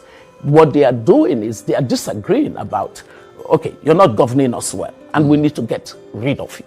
Okay, so, but in terms of those existential issues of the Kenya state, they have gone beyond that now. And that's what we need. Yeah. We need to come to the moment of truth where we actually have this conversation. And I've seen the political class pretend. Let the political class or the middle class, if they still exist, realize that it's just a matter of time. People say they don't exist anymore, but maybe they do. Or if they do, right, they have just limited time before they themselves will either become very poor or maybe very rich. So they will not be, there will be no more in between. There will be no middle class in a way. Bury that fake constitution. If you want to run a country, you must run a country on a legitimate document called Constitution. So when people want to disagree, they can disagree based on violation of that agreement, which is the Constitution. But right now, people disagree because of their ethnic this, tribal that, religious this, political that, and then Nigeria is just left to wither, just like that, like kind of like a field for scavengers, like your political class, to keep milking. But maybe that's not going to happen now, right? Now here is the nightmare that this commenter, okay, I'm going to show you a video now, okay? So according to him, Fulani artsmen and their arts, they were transported and then they were dumped in that particular community, which has now created panic that it is going to be a matter of time before this part of Oshun and Kwara, I believe, right, will become another killing spot. People are afraid, right? When you wake up one morning and just see these hordes of cows, right? It's all over the place. And you're like, where are they from? They say they were dropped by the security agents in Nigeria. Animals are there, Aseto, between Oshu and Kogen village. We confront them for the past 5 days, of which they said is the security personnel that dropped them here, that asked them to settle here. We plead with them that they should please, this place is not good for them to be here, and they said no, they will stay here. And we asked our chief, they still came and pleaded with them, of which they still refused. So they were like to say it's the security that brought them here. And in fact, that what we are experiencing in this community or Yerota in general is so sad. All rounds across Yerota, in the bush area, Fulani has settled, so many of them, and they are grazing in our land. Sometimes they will go and graze in somebody's land. They will finish the whole land, about hectares of land. Up till now, nothing has been done. And again, those security that they posted them to other villages, Osho and Ayua, they will block the road and they will be asking the civilians to go and clear the bush for them. They will be chasing us, beating our children from here and there.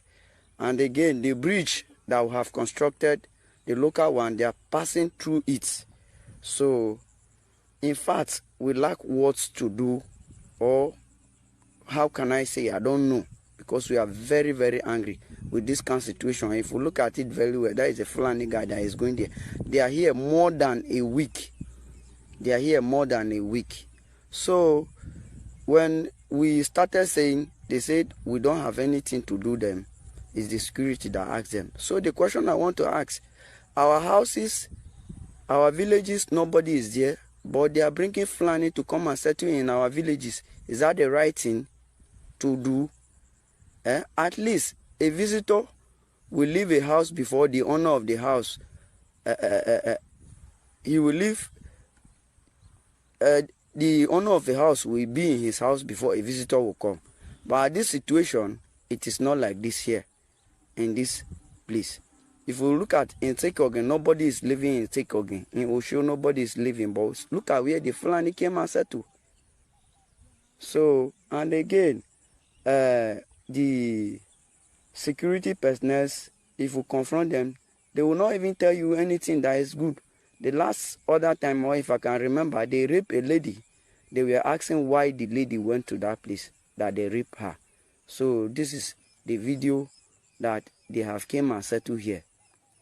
So at least let government should do something. And if I remember, they said these people should leave this community for complete 4 years. How many months from now to this place? This is about 1 year and 1 month that this massacre has happened here in Yerota. And yet Fulanis are coming here. They are even going to Yerota market to be buying things. So this is what is happening, or this is what happened. So those who are responsible for the Yerota massacre have actually not been brought to book in the truest sense of it. But yeah, the collaboration between the security forces and these Fulani marauders remain from what we just watched. It's actually crazy. So some travelers who got who were kidnapped while traveling through Kogi 3 days ago were later rescued and then shared their own experience. So I have the video. This was from Kogi. Those you can call the lucky ones that didn't actually have to spend weeks or months before they will pay their ransom. So their story. Basically, we are seeing how the captivity. Those that kidnapped, they were kidnapped since yesterday. You can see the woman. Sorry, madam. Is it your daughter? Hey! Yeah. Look at this small girl.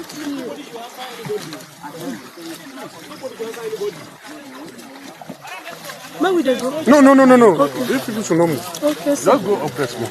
Okay. Sorry, madam.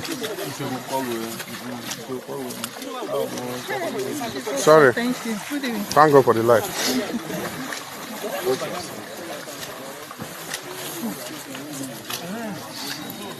That was out, and their plans. They were telling us, you 100,000, you 100 million, you 70 million, you 50 million, the children 20 million, and I happened to be the one that collected every bit in like, but God came for the rescue.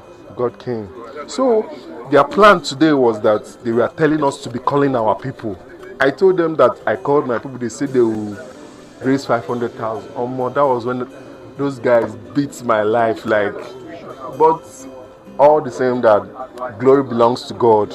We were rescued swiftly, like no scratch on our bodies. Only the guy that tried to escape yesterday from them that they cut his hand, but it wasn't a good experience for anybody, and it will never be a good experience. Giving them the feedback, so they took all our phones, switched them off, and kept them with them. So when they want us to speak to our people, they'll give us back the phones and they'll tell you call your people, call. If they don't bring it, at some point they were even threatening that if we were not able to provide the money, they'll just sell us to ritualists and all that. So, but thank God that we were rescued and I fell down. So one of them that was chasing me brought a knife to cut my head, like direct to my face. So I put one on my hand. That is when the cutlass landed here and it cut my vein. So I was bleeding throughout the night. You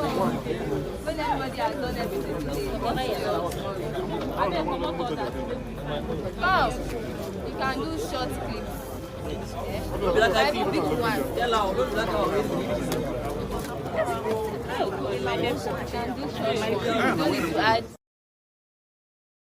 Okay, ones. So the police rescued them, and kudos to those officers. Thank you. It is not an experience you would ever wish, not even on your worst enemy. That is why you have to feel kind of like a bit of anger, if not much anger, in you when you realize that those who are supposed to go after these terrorists to deal with them for real are the same people who are trying to persuade us to understand why they are negotiating with them. Crazy, yeah? In Anambra, I've been seeing videos of people's shops being demolished without them being, like evacuating their stuffs from the stalls, right? We used to see that a lot in Lagos, right? But this one from Anambra seemed to top it. Soludom's handwork, put it that way. Watch this.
Shift to anime, shift to anime.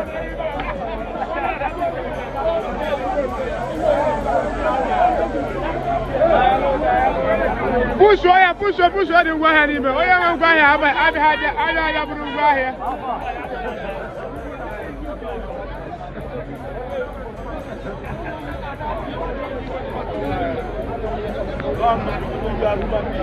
Here's the one man call.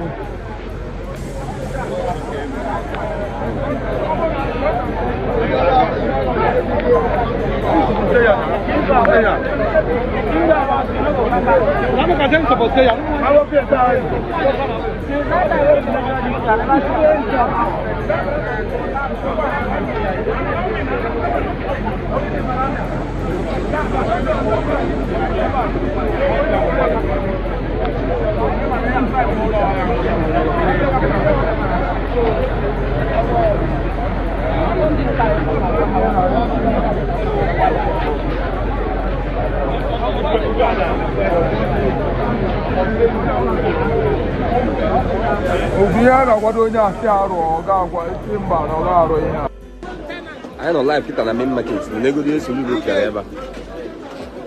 The nego de soludo mereba. That on Sunday. Both side. Both side. Both side. Oh, more happen. The nego de bada.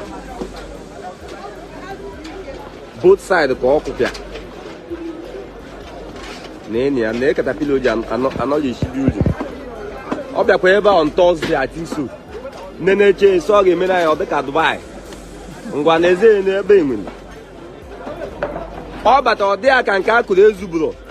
o wee sisi kukwu ọzọ ọ bịara ebe ọ dị aka nke akụkpọrọ na ozu ezu osisi kukwu ọzọ every Sunday ihe a ka anyị na-afụ na main market every Sunday by this time agbalata bịa nene nke ọ kụkpọrọ every Sunday nene ndị mmadụ every Sunday nne ihe ọ kwara ebe a every Sunday jụzie m ka a ga-esi azụ ahịa next step every Sunday abịa main market bịa nenebe ihe ọkụli nenegodi every Sunday we will come and look at the differences nenegodi every Sunday ahịa na-azụzi na main market every Sunday onye ọbụla na-abịa ama ebe shop ya dị ma akụgo nkie nene katapila eji anị anụ ya ebe 1 ka ebido every Sunday abịa fịa agwa m onye ọbụla ama ka shop ya chọba shop ọ bụrụ na ama ka shop gị before chọba shop maka na Soludo ahapụbeghị ndị nna maka shop ha na izizi a na-ekwe anyị gafee ego at other side nenego dị mbiko. And you know something about them when they do all these demolitions, right? You will think they are going to build this beautiful, well laid out market. No. The most is that they will allocate the land to somebody who has a connection with them to build new shops, increase the money, and then if those who are the former occupiers, if they are lucky enough to afford, to afford the new rents, so they'll become tenants of a new landlord. And that can last for maybe another 10, 15 years until another person feels like, oh, this market is too congested. We need to come here and redesign this, blah. There's no real design, just new shops owned by a different group of people. But you see those tenants whose livelihood are being ruined, demolished with all of this, right? They never get any compensation. Some try to come back, but there are others who just never really come back from this. And it is like a regular thing. Since I have grown up, right? And since I have been aware of government demolishing shops, demolishing homes, demolishing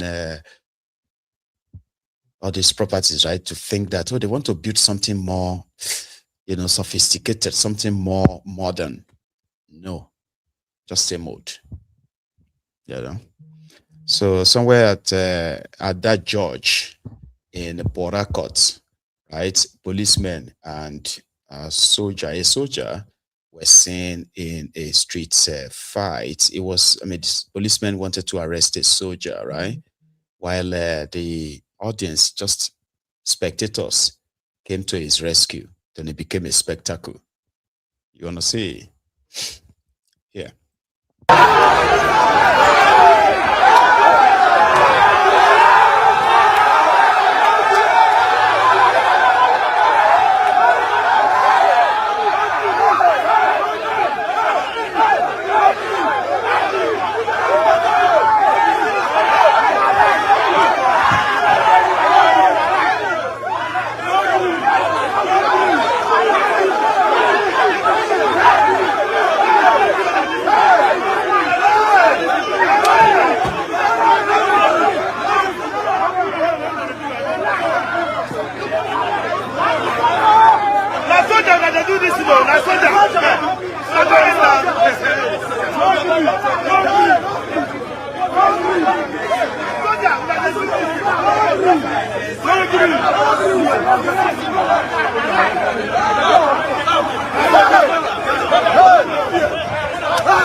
Yes, let my friends take out.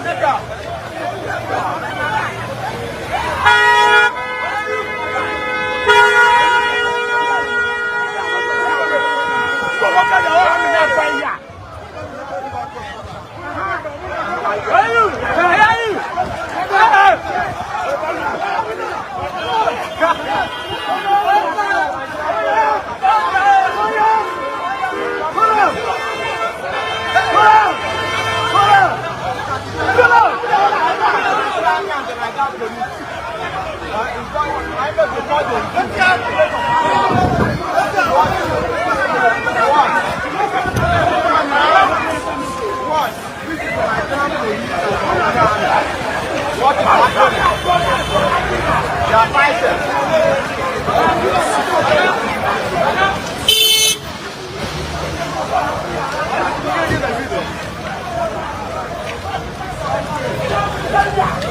they're supposed to do this in a meeting. What happened, sir? No, I don't know. They are dragging the soldier man. I don't know. No, a military man is a military man.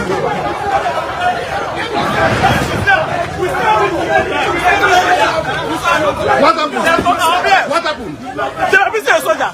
Who's people? This man here. Look at him here.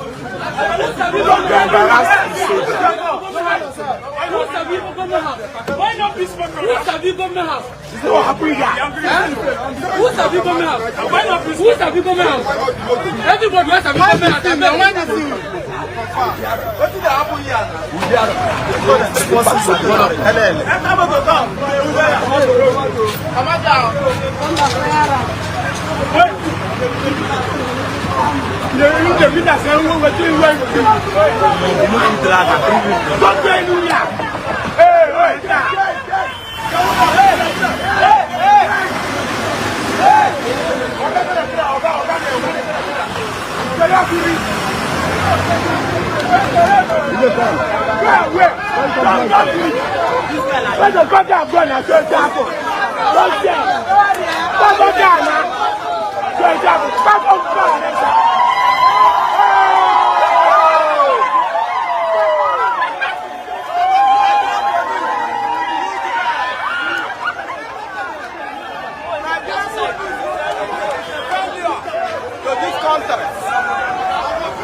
You people is the failure.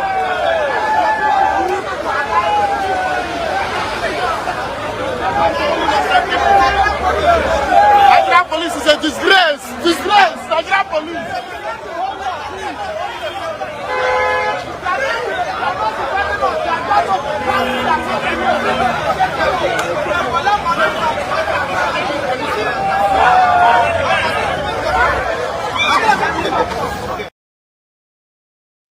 Yeah, their story. And something similar also happened between the airpiece staff and the airport union, you know. So there was this downing of tool by the airport staff today. The union declared a strike, and they wanted all the airline staff and everybody to comply. So the airpiece staff objected, and a drama like that then ensued this morning.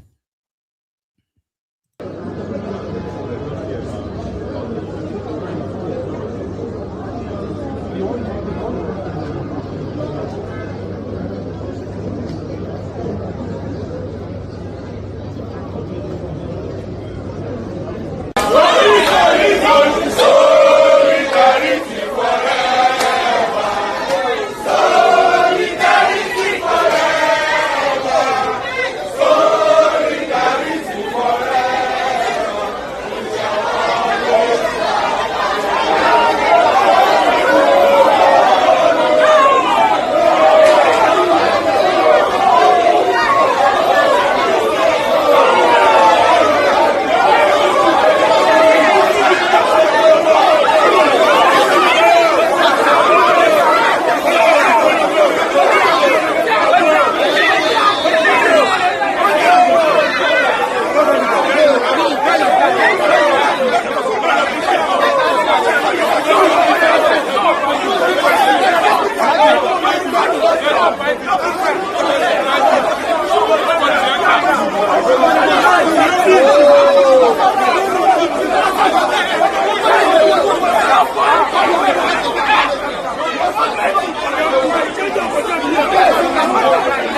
don't bother asking me who or which ones are the earpiece and which ones are the union, right? I don't know. I mean, it's pretty much obvious, isn't it? So that's from Abuja. And it has Abuja, after one APC program in Abuja, somehow, right, they couldn't share whatever they were supposed to share for the people inside where they had their program, except like this, where some of those who attended their program had to be diving bread like that. The usual one that you saw in Ekiti then, when they were doing Ekiti election, right? Similar thing happened in Abuja, the federal capital of Nigeria.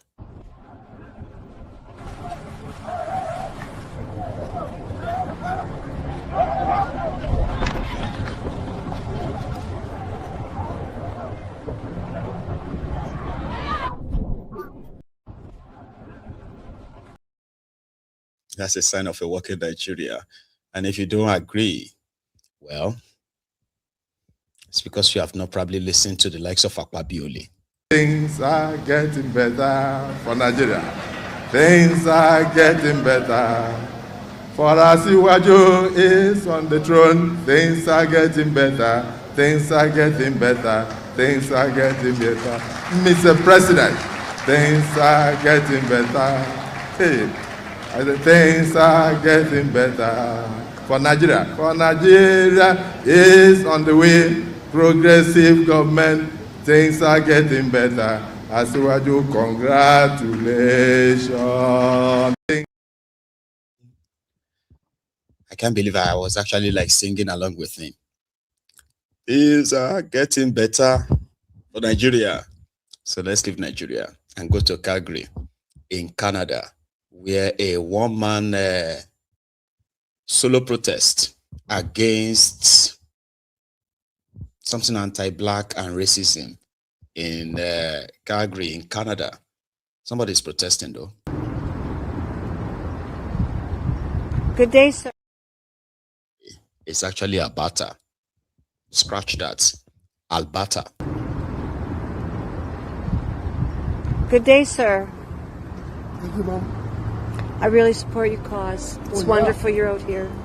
Definitely. Thank you. I'm just protesting today against anti-black racism Amen. within the justice system in Atlanta and in Canada. It's true, it's I true. do this because I've experienced it and I'm still experiencing it. And I've written to government about it. Nothing has been done. And that is why I'm sensitizing the people. Exactly. You have to. Alberta and Canada. And across the globe. Right. So what is going on in Canada? Right. There's anti-black racism within the justice system. Thank you for taking a stand. I have a piece of evidence to support Yes. this. Yes. That is why I'm protesting today. I'm embarking on a one-man protest. If it's only me that is sensitizing the people, I am ready. I'm ready to do it. Justice is for everybody. We are all equal in this country. Yes. It's a country of immigrants, both black and white. And we have to respect our culture. That's we have right. to respect our religion, no matter the situation. Yeah. Equality for everyone. That is what we stand for in Canada. That is what our country stands for. I'm a Canadian citizen. And peace. I have the right. And peace between everyone. Just Yes. peace to have everyone to have peace. Yes, we want equality in this country. Like get to know people instead of don't look at their color. My God, stop it. Okay, all right. Thank you very much. Goodbye. A one-man protest. It's like some of you, it's like you know him, right? Well, everything anti-black, racism, everybody should speak up. Don't wait till you are a victim of it. And do not be a bigot that is promoting ethnic cleansing or tribal bigotry in Nigeria from your base in Canada, your base in America, your base in Europe. And then at the same time, you are also fighting against racism in that same place. That's hypocrisy, double standards, so to say. That's madness, right? It's an advice. So thank you, everyone, for your time again this evening. I intend to see you again tomorrow. So until then, right, remember, if you joined us late, you can watch this from the start, okay? And if you started with us, just don't forget, like and share the broadcast. I'll see you tomorrow. So good night.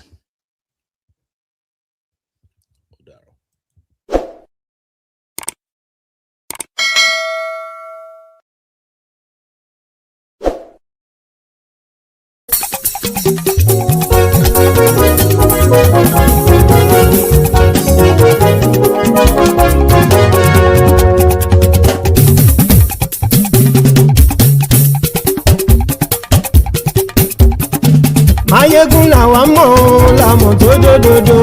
Maiyegun diary Maiyegun number one. Maiyegun làwa mọ̀ làmọ̀ tó dòdòdò. Maiyegun diary Maiyegun number one. Maiyegun ti dé o ọ̀rẹ́ ará ìlú. Maiyegun diary Maiyegun number one. Lórí Facebook lórí YouTube. Maiyegun diary Maiyegun number one. Gbogbo bó ṣe ń lọ ni Maiyegun já wa sí. Maiyegun diary Maiyegun number one. Àṣírí ọ̀jẹ̀lú kì í bò níbẹ̀ o. Maiyegun diary Maiyegun number one. Bó bá ṣe eré àní Maiyegun máa wí. Maiyegun diary Maiyegun number one. Ó sì tún ṣe eré wàá gbọ́ níbẹ̀ o. Maiyegun diary Maiyegun number one. Maiyegun diary Politico. Maiyegun diary Maiyegun number one.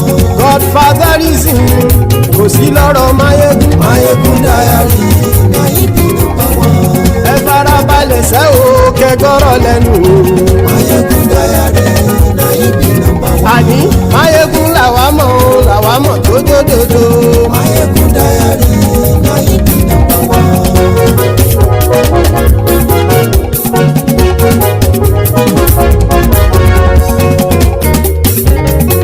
Àní ẹ̀sùn rákì. Maiyegun ti dé. Maiyegun ti dé. Ọ̀jẹ̀lú ẹ̀sùn rákì. Maiyegun ti dé. Àní ẹ̀sùn rákì. Maiyegun ti dé. Lórí Facebook. Maiyegun ti dé. Àní ẹ̀sùn rákì. Maiyegun ti dé. Lórí YouTube. Maiyegun ti dé. Àní ẹ̀sùn rákì. Maiyegun ti dé. Bọ́ bàbá gbé wúrẹ́. Maiyegun máa wí. Àní ẹ̀sùn rákì. Maiyegun ti dé. Ijó ìgbádìyẹ. Maiyegun máa wí. Àní ẹ̀sùn rákì. Maiyegun ti dé. Pẹ̀sìdó bá rúfin o. Maiyegun máa wí. Àní ẹ̀sùn rákì.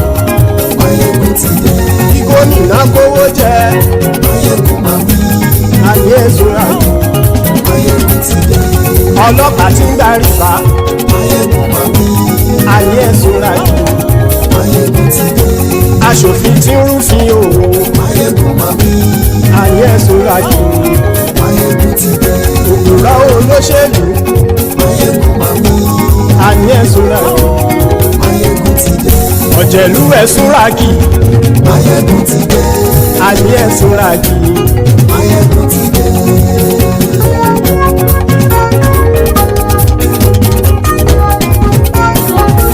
Maiyegun ti dé. Gbogbo ọ̀jẹ̀lú ẹ̀sùn rákì. Maiyegun ti dé. Gbogbo ọ̀jẹ̀lú ẹ̀sùn rákì. Ṣùgbọ́n ní bá ti ṣe èyí tó yẹ kí wọ́n ṣe, ọmọ bá dèrò ní fi wọ́n níran o. Maiyegun ti dé. Gbogbo ọ̀jẹ̀lú ẹ̀sùn rákì. Maiyegun ti dé. Gbogbo ọ̀jẹ̀lú ẹ̀sùn rákì. Ṣùgbọ́n ní bá ti ṣe èyí tó yẹ kí wọ́n ṣe, ọmọ bá dèrò ní fi wọ́n níran. Wọ́n fowó bẹ́ẹ̀ o. Maiyegun ó sọ pé wọ́n ò bẹ́ẹ̀. Wọ́n fowó bẹ́ẹ̀. Maiyegun ó sọ pé wọ́n ò bẹ́ẹ̀. Oníkan ṣáàtì ṣe èyí tó yẹ kí wọ́n ṣe fáwọn ará ìlú tó gbé wọn débẹ̀ o. Maiyegun ti dé. Gbogbo ọ̀jẹ̀lú ẹ̀sùn rákì. Maiyegun ti dé. Gbogbo ọ̀jẹ̀lú ẹ̀sùn rákì. Ṣùgbọ́n ní bá ti ṣe yìí tó yẹ kí wọ́n ṣe ọmọ bá dẹ́rọ̀ ò ní fi wọ́n níran. kì máa yí ṣeré ọ̀rọ̀ yìí kì í ṣẹ̀fẹ̀ kì máa yí ṣeré ọ̀rọ̀ yìí kì í ṣẹ̀fẹ̀ ẹni bá ti lè lẹ́bọ̀ lẹ́rù o ọmọ bá dèrò kàṣà ìtú wọn síta. Maiyegun ti dé gbogbo ọ̀jẹ̀lú ẹ̀ súnra kí. Maiyegun ti dé gbogbo ọ̀jẹ̀lú ẹ̀ súnra kí. ṣùgbọ́n ní bá ti ṣe yìí tó yẹ kí wọ́n ṣe ọmọ bá dẹ́rọ̀ ò ní fi wọ́n níran. tẹnitẹni ọmọ Maiyegun ọ̀rẹ́ ara ìlú mọ̀mọ́ ni mo fọlọ́hún sọ ẹ̀ bá kìlẹ̀ lóòótọ́ olódodo ìlú ọ̀tá ìlú mọ̀mọ́ ni ìwọ ṣá máa ń ṣọ́ra kò sì mọ́ bẹ̀rù bọ́tà ń lè rí bóníṣègùn lé káwọn mọ̀mọ́ fi ṣera wọn ni ó ti dẹrùn tí wọn ò gbọ́dọ̀ sì mọ́ bẹ̀. èèpo ọ̀gọ̀lọ́mọ bá dérò tàjẹ́ ò gbọ́dọ̀ jẹ́ ó ti dọba lórí àbínú ẹni kò sì mọ́ bùyà àìsíwọ̀lú ní ẹnìkẹ́ ìgbódì ẹyin lábàrá o ó kó ẹni tó bá dán o ákàmù. Maiyegun ti dé gbogbo ọ̀jẹ̀lú ẹ̀ túnra kì. Maiyegun ti dé gbogbo ọ̀jẹ̀lú ẹ̀ túnra kì o ẹni bá ti ṣe yìí tó yẹ kí wọ́n ṣe ọmọ bá dèrò òní fi wọ́n níran o. Maiyegun ti dé gbogbo ọ̀jẹ̀lú ẹ̀ túnra kì. Maiyegun ti dé gbogbo ọ̀jẹ̀lú ẹ̀ túnra kì. ṣùgbọ́n ní bá ti ṣe yìí tó yẹ kí wọ́n ṣe ọmọ bá dẹ́rọ̀ ò ní fi wọ́n níran.